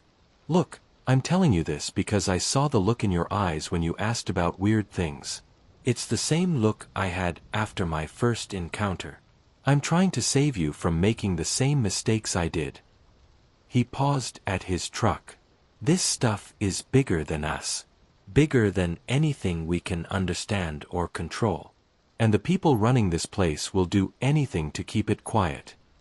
He drove off, and I sat there alone in the desert heat, thinking about the voice Lucas had heard. Not yet. You're not ready, and about Dr. Brennan, who'd started asking scientific questions and ceased to exist. I should have listened to Lucas. Should have taken his warning and walked away. But I couldn't. Because I needed to know more about Dr. Brennan. And I needed to understand what ready meant. That evening, I started digging. Public records. Databases. Social media. Dr. Marcus Brennan, geologist, employed at White Sands 2017 to 2018. LinkedIn last updated August 2018. Facebook dormant. Publications list, last paper July 2018. Then I found his research grant application, publicly available through a university database. Funding to study electromagnetic anomalies in gypsum-rich environments. The preliminary data included electromagnetic readings from multiple White Sands locations. Most were normal. 3 were not. 3 locations showed readings orders of magnitude above baseline. Massive spikes that had no geological explanation. I cross-referenced them with my own experiences and Lucas's descriptions. All 3 were places where we'd seen the lights. Brennan had found the pattern. He'd identified the hotspots. He'd been building a scientific case. And then he'd vanished. His last post anywhere online, a geology forum, August 2018, working on something significant at my current site. Can't discuss details yet, but if my hypothesis is correct, it will challenge fundamental assumptions about space and time. More soon. There was no more soon. That was the last trace of Dr. Marcus Brennan anywhere in the digital world. I visited Dr. Brennan's former apartment complex. The building manager, a woman who'd clearly learned not to ask questions about tenants connected to White Sands, confirmed the same story I'd heard from Lucas. Dr. Brennan? Sure. Lived here about a year. Quiet. Paid on time. No problems. She paused. Then one day in August, about a year and a half ago, he just stopped coming home. Car stayed in the lot. Mail piled up. After a week, we did a wellness check. What did you find? Nothing unusual. Apartment was neat. All his belongings were there. No signs of distress. He was just gone. We tried contacting him, tried his emergency contacts, his references. Nobody knew where he was. After 30 days, White Sands called and said he'd resigned and moved out of state. They arranged for his things to be packed and stored. Did that seem strange to you? She gave me a look that carried the weight of years spent living near a facility where strange was the baseline. Everything about it was strange. But it wasn't the first time someone from the facility just vanished without explanation. She folded her arms. You work around there long enough, you learn not to ask too many questions. Her words stayed with me the way a thorn stays in flesh, not because they were surprising, but because they confirmed what I already feared. Not the first time. How many others had there been? How many people had seen things, started asking questions, and simply ceased to exist? This time, I wasn't alone. October 15th. Just after 1600 hours. I was running a delivery to Test Site 12 with Lucas riding along. His truck had broken down that morning and he needed transport to the site to retrieve equipment. We took Route 7. The same road. The same corridor of white dunes stretching to infinity under a sky that didn't care. We were talking about nothing consequential. Weekend plans, the game last night, the particular misery of military-grade coffee. Filling the cab with the comfortable noise that two men generate when they're trying not to think about the things they've both seen in this desert. Then Lucas said, "Oh, shit." I looked where he was pointing. Half a mile ahead. Same column of light. Same impossible verticality. Same brilliant, shadowless, sourceless radiance standing in the middle of the road like a monument to everything physics had promised could not exist. "That's it," I said. My mouth had gone dry. The words felt like they were being produced by someone else, someone watching this happen from a safe distance. That's what I saw before. Lucas had gone pale. Visibly, measurably pale.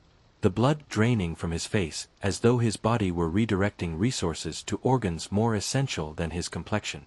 "We need to turn around." "I can't. Not here. Road's too narrow, and if I try to turn a fully loaded F-450 in this sand, we'll be stuck until Tuesday." Then stop. We wait. We call it in. I drove through it before. It reset my instruments, but I made it through. What about that pickup truck? The one that disappeared? The question hung in the air between us. Dense, unanswerable, lethal. "That was different," I said, without conviction. "They were going faster. Maybe something about the speed changes how it interacts." I was trying to convince myself as much as him. Neither of us believed it. But the alternatives, sitting here for hours waiting for a security team that would debrief us into next week, or attempting an off-road detour with a cargo load that could bury us in gypsum sand up to the axles, were operationally worse. "We go slow," I said. "If anything feels wrong, I stop." Agreed. "This is insane. Do you have a better idea?" He didn't. I grabbed my radio. "Base, this is Transport 12. We've encountered that atmospheric phenomenon again on Route 7. Proceeding through at low speed. Please monitor our transponder." "Negative, Transport 12. Hold your position. Security team en route." A different voice cut in, authoritative, absolute. "Transport 12, this is Site Command. You are ordered to hold position. Do not proceed toward the phenomenon." I looked at Lucas. He looked at me. We both understood that compliance meant hours of debriefing, possible disciplinary action, and the certain end of any pretense that our lives at White Sands were still normal. "Your call," Lucas said. "But if we do this, we do it together. Copy that, Site Command. Holding position." I switched off the radio and started driving forward. "What are you doing?" Lucas asked, though his voice held less surprise than resignation. "My job. Delivering supplies." I glanced at him. "If they ask, we'll say the radio cut out before we received the order. You can get out if you want. I won't hold it against you." He stayed. We approached at 10 miles per hour. Crawling. At 200 yards, it began. The pressure in the chest, the high-pitched whine threading itself through the edge of hearing, the dashboard displays starting to stutter and blink.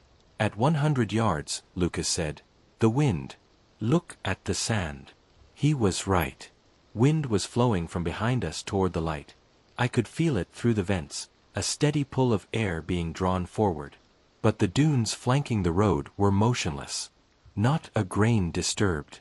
Not a ripple forming. The sand existed in absolute stillness while the air above it moved freely. Two layers of reality operating under different physical laws, stacked on top of each other like transparencies on an overhead projector. Physics doesn't work right around it, I said. Whatever it is, it's rewriting the rules. 50 yards. The pressure became crushing. Lucas groaned, pressing his palms against his temples. You okay? Headache. Bad. Feels like my skull is being compressed from the outside. Almost through. 25 yards. The light filled everything. Our entire field of vision, windshield, side windows, mirrors, was consumed by that brilliant, terrible whiteness. I could see the particles again, swirling inside the column in patterns that suggested mathematics, suggested intention, suggested a complexity that human cognition was not designed to process. Then we entered it. The world became white. Not bright. Not blinding. White. The total, absolute, all-consuming erasure of everything that wasn't pure luminance. I couldn't see Lucas. Couldn't see the dashboard. Couldn't see my own hands on the steering wheel. But I could feel the wheel solid under my grip, the gas pedal beneath my foot, the vibration of tires on pavement transmitting through the vehicle's frame into my body. The truck was still moving. I was still driving. The physical world still existed beneath me. And I could hear Lucas screaming. Not in pain, though pain was present in the sound. This was something deeper, more fundamental. The scream of a consciousness encountering something it lacked the architecture to process. The sound a mind makes when it's forced to perceive a reality that exists beyond the boundaries of its design specifications. Terror so pure it became almost elemental, stripped of context, stripped of language, reduced to raw acoustic data pouring from a human throat. Then we were through. Sunlight. Road. Desert. The world reassembling itself around us with violent immediacy. Colors snapping back into existence, depth perception recalibrating, the interior of the truck materializing as though it were being rebuilt in real time. I hit the brakes. Killed the engine. Lucas was hyperventilating. Eyes wide. Hands shaking. His skin had a gray quality, the pallor of someone who has been fundamentally shocked at a physiological level. What was? He couldn't finish sentences. His breathing was too rapid, too shallow. Deep breaths. You're okay. We made it through. No. You don't understand. He looked at his hands as though he wasn't certain they belonged to him. I felt like I was being pulled apart. Like every atom in my body was trying to go in a different direction simultaneously. He stared at his palms. And I saw, Jesus Christ, I saw. What did you see? I don't, it's fading. Like trying to hold a dream after waking. But there was something there. In the white. Something that saw us. Something that was. He pressed his fists against his eyes. It's gone. I can't hold it. Dashboard, reset. Odometer at 0. Clock at midnight. Every display showing error codes. I restarted the engine. It caught on the third attempt, running rough. My radio crackled. Transport 12, this is Site Command. Respond immediately. Site Command, Transport 12. We're through the phenomenon. Vehicle systems affected but operational. You were ordered to hold position. Radio malfunction, sir. We didn't receive the order. Long pause. Negative. Transport 12. Reverse course. Return to base immediately. Direct order. Lucas shook his head violently. Don't argue. Just go. I want out of here. I turned the truck around. And as I did, I looked in the mirrors, and what I saw made my breath stop in my chest. Off to the east, maybe 3 miles away, another column of light. Beyond that, further north, another. And another. 4 columns, all identical, all standing like sentinels across the desert landscape. Lucas. Look. He turned. His face, already drained of color, went translucent. They're forming a pattern, he said, his voice barely functional. Look at the spacing. They're equidistant. He was right. The 4 columns described a perfect square, each one positioned at precisely the same distance from its neighbors. Geometric. Deliberate. The kind of arrangement that cannot occur naturally, that requires planning, that implies intelligence operating at a scale we had no framework to comprehend. That's not natural, I said. No, it's not. He pulled out his phone, started photographing through the window. This is something coordinated. Something. The lights changed. All 4. Simultaneously. Their intensity increased by an order of magnitude, becoming so brilliant I had to avert my eyes, the afterimage burning green and purple across my retinas. And then they began to pulse. All 4. In perfect synchronization. Bright, dim, maintaining a steady, deliberate rhythm that felt less like a signal and more like a heartbeat. The heartbeat of something vast and distributed, something that used these columns the way a body uses cells, as nodes in a larger system, components of a structure too large to perceive from ground level. They're communicating, Lucas whispered. Or signaling. Or. The wind became a gale. All of it flowing toward the nearest column with a force that rocked the truck on its suspension. And then, finally, impossibly, the sand began to move. But it moved wrong. Instead of being driven horizontally by wind, streaming across dune surfaces, creating ripples and waves the way sand has moved since the beginning of geological time, the gypsum was lifting straight up. Vertically. In thin, luminous ribbons that twisted and spiraled as they climbed, streaming toward the columns of light like reverse rain, like gravity had been selectively inverted for this one substance in this one location at this one moment. We watched in paralyzed silence as tons of white sand flowed upward, defying the most fundamental force in the universe, and disappeared into the columns. The dunes were deflating, shrinking, their contours changing in real time as their substance was drawn into something beyond our ability to name or understand. We need to go, I said. Right now. I floored it. The truck lurched forward, tires fighting for traction on a road that was losing its foundation. In the mirrors, the 4 columns were growing, becoming wider, taller, their bases expanding as they consumed the landscape around them.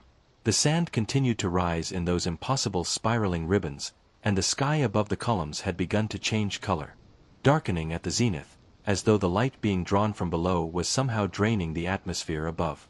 Then, as we rounded the curve that would take the lights out of our sight, they vanished. All 4. Simultaneously. Like a circuit being broken. The wind stopped. The sand that had been suspended in the air fell back to the ground in a soft, whispering cascade. The pressure in my skull, which had been building so gradually I'd barely registered it, released all at once, and the relief was so sudden it made me gasp. Lucas and I looked at each other. I saw my own terror reflected in his eyes, not diminished, not processed, just present, like a third passenger in the cab. What the hell are we dealing with? He asked. I don't know. But we just saw something we definitely weren't supposed to see. Back at base, the security team was waiting. They separated us immediately. Different rooms, different debriefers. 6 hours this time. The same questions from new angles. I told them most of the truth. The whiteout, the pressure, the instrument reset. But I withheld the 4 columns. The sand flowing upward. The synchronized pulsing. Some instinct, something beneath cognition, something that operated on the frequency of self-preservation, told me those details were too dangerous to surrender. The lead debriefer, a woman I recognized from my first session, mid-50s, with eyes that had metabolized too many impossible things, looked at me at the end and said something different this time. Mr. Briggs, I want you to understand something. What you encountered today is part of an ongoing situation we're still working to comprehend. We're not withholding information out of malice. We're protecting you from knowledge that could put you at risk. Risk from what? From people who would do anything to learn what we know. Foreign intelligence services. Private interests. Organizations that would see this facility dismantled if they understood what we're actually dealing with. She leaned forward. You seem intelligent, Mr. Briggs. So I'll give you advice that could save your life. Forget what you saw. Forget the lights. Forget the sensations. Forget all of it. Because the alternative is spending whatever remains of your life looking over your shoulder. That sounds like a threat. It's a warning. From someone who's been doing this longer than you've been alive. She stood. There are things happening at White Sands that challenge everything we think we know about physics. About reality. About the fundamental architecture of the universe. And there are powerful interests, military, corporate, governmental, that want to understand these things before anyone else does. People who stumble into these phenomena, people who start asking questions, they become liabilities. Like Dr. Brennan? She froze. Her hand on the door. Slowly, she turned back. What do you know about Dr. Brennan? I know he was a geologist studying electromagnetic anomalies in the areas where these lights appear. I know he was building a scientific database. And I know he vanished after he started finding patterns. Her expression hardened, the softness of warning calcifying into something closer to assessment. Dr. Brennan violated security protocols. He was collecting classified data without authorization. Building databases of information he wasn't cleared to access. When confronted, he refused to comply. So you disappeared him. We didn't disappear anyone. Dr. Brennan chose to resign rather than face disciplinary action. Where he went after that is his own business. His family hasn't heard from him. His apartment was abandoned. His car. Stop. Her voice was a blade. Whatever theories you're constructing about Dr. Brennan, dismantle them. He made choices.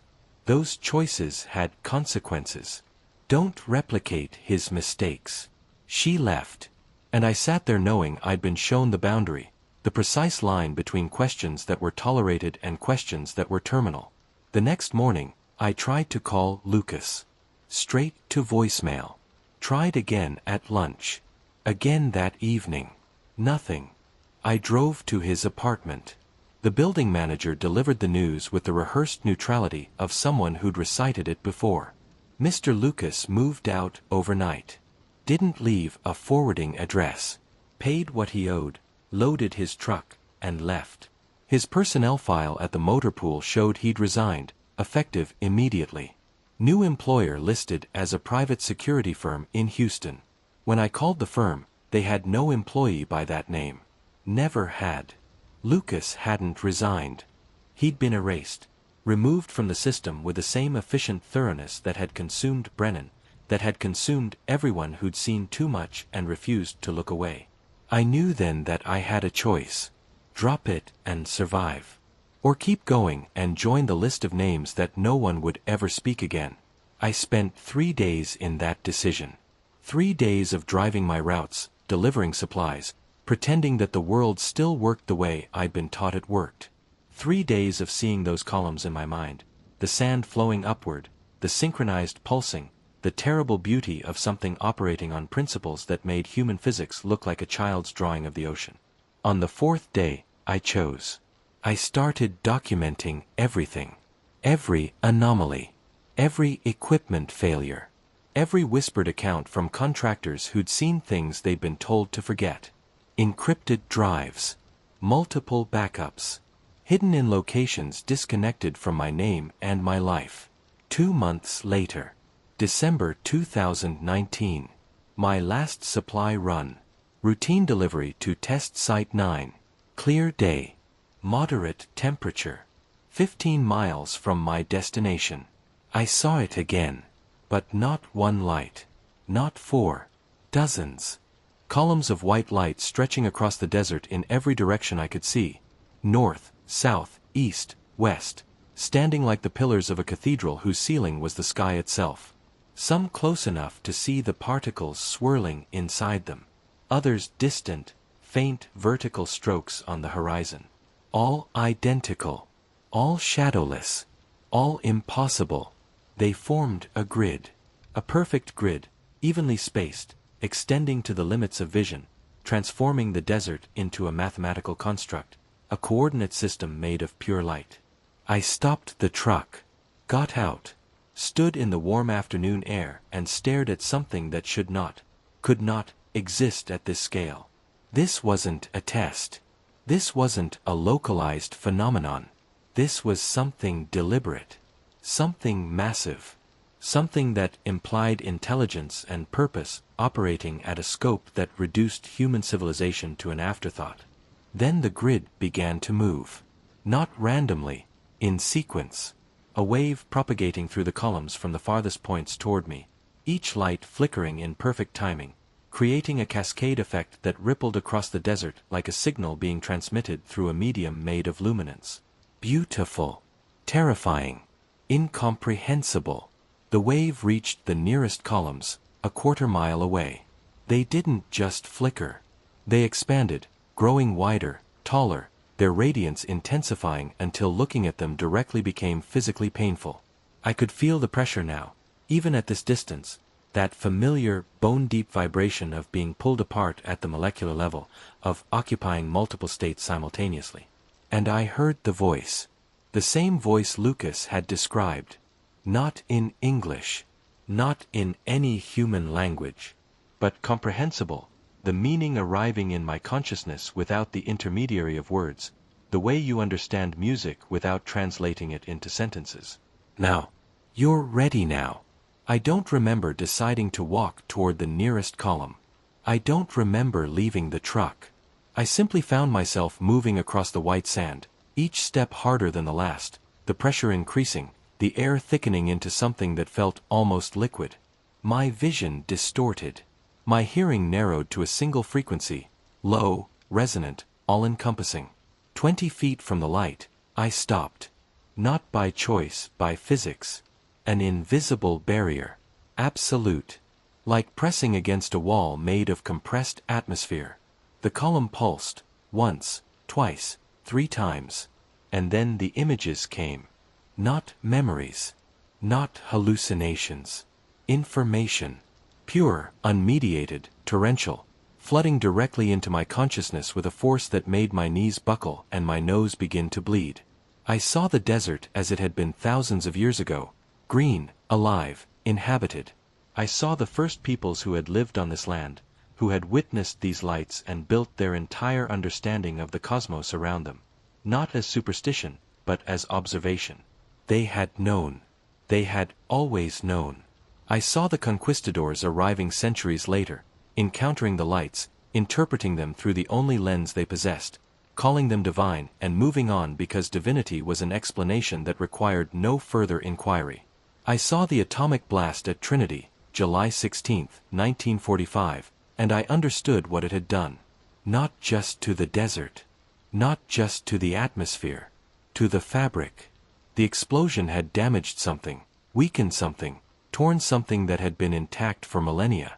The membrane between our reality and whatever existed adjacent to it.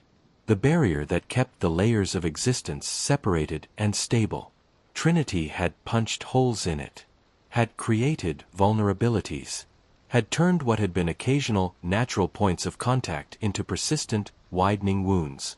I saw white sands being built, facility after facility, test site after test site, erected on ground that was already scarred, already compromised, already thin.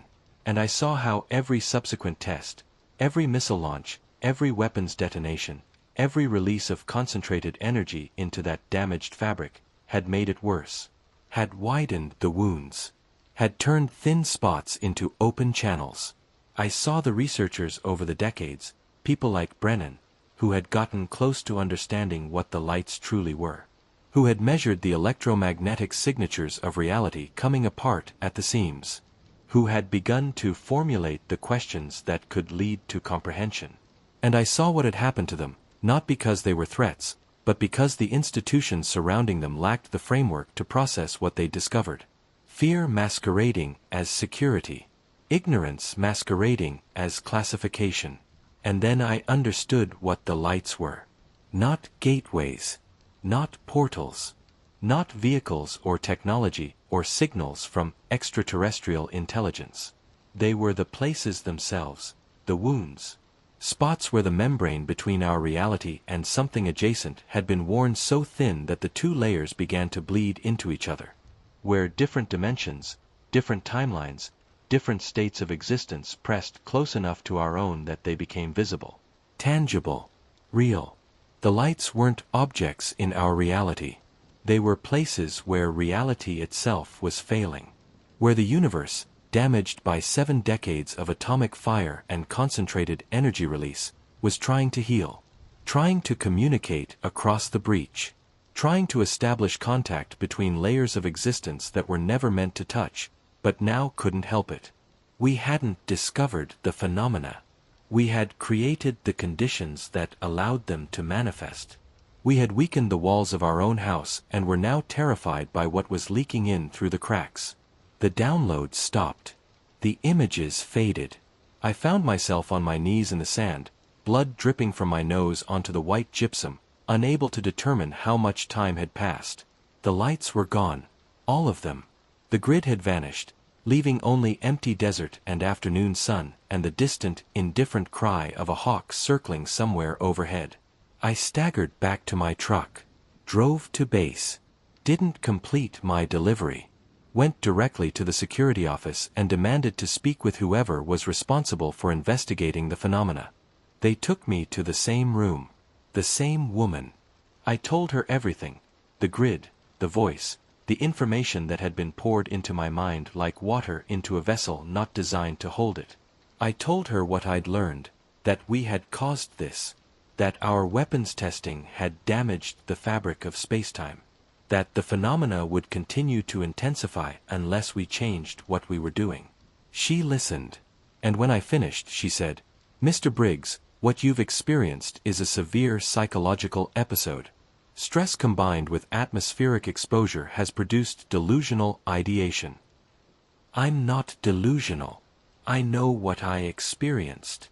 You experienced what your mind constructed to make sense of stimuli it couldn't process. It's a defense mechanism, your brain creating narrative to explain the inexplicable. She pulled out a form. "We're placing you on immediate medical leave. Full psychiatric evaluation. Based on the results, we'll determine your fitness for continued employment." It didn't matter what I said. They either already knew what I'd learned and were committed to suppressing it, or they genuinely believed I was suffering a breakdown. Either way, persuasion was impossible. "I quit," I said. "Mr. Briggs, I quit. Effective immediately.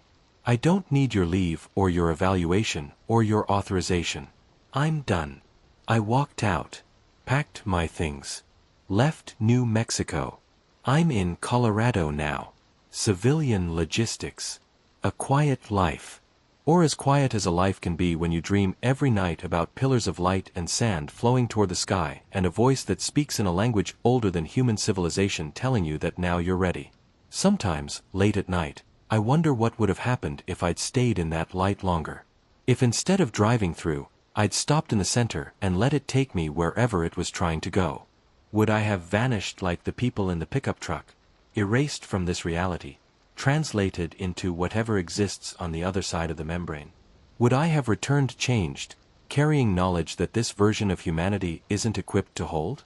Or would I simply have ceased to exist, dissolved into the light like sand into sky?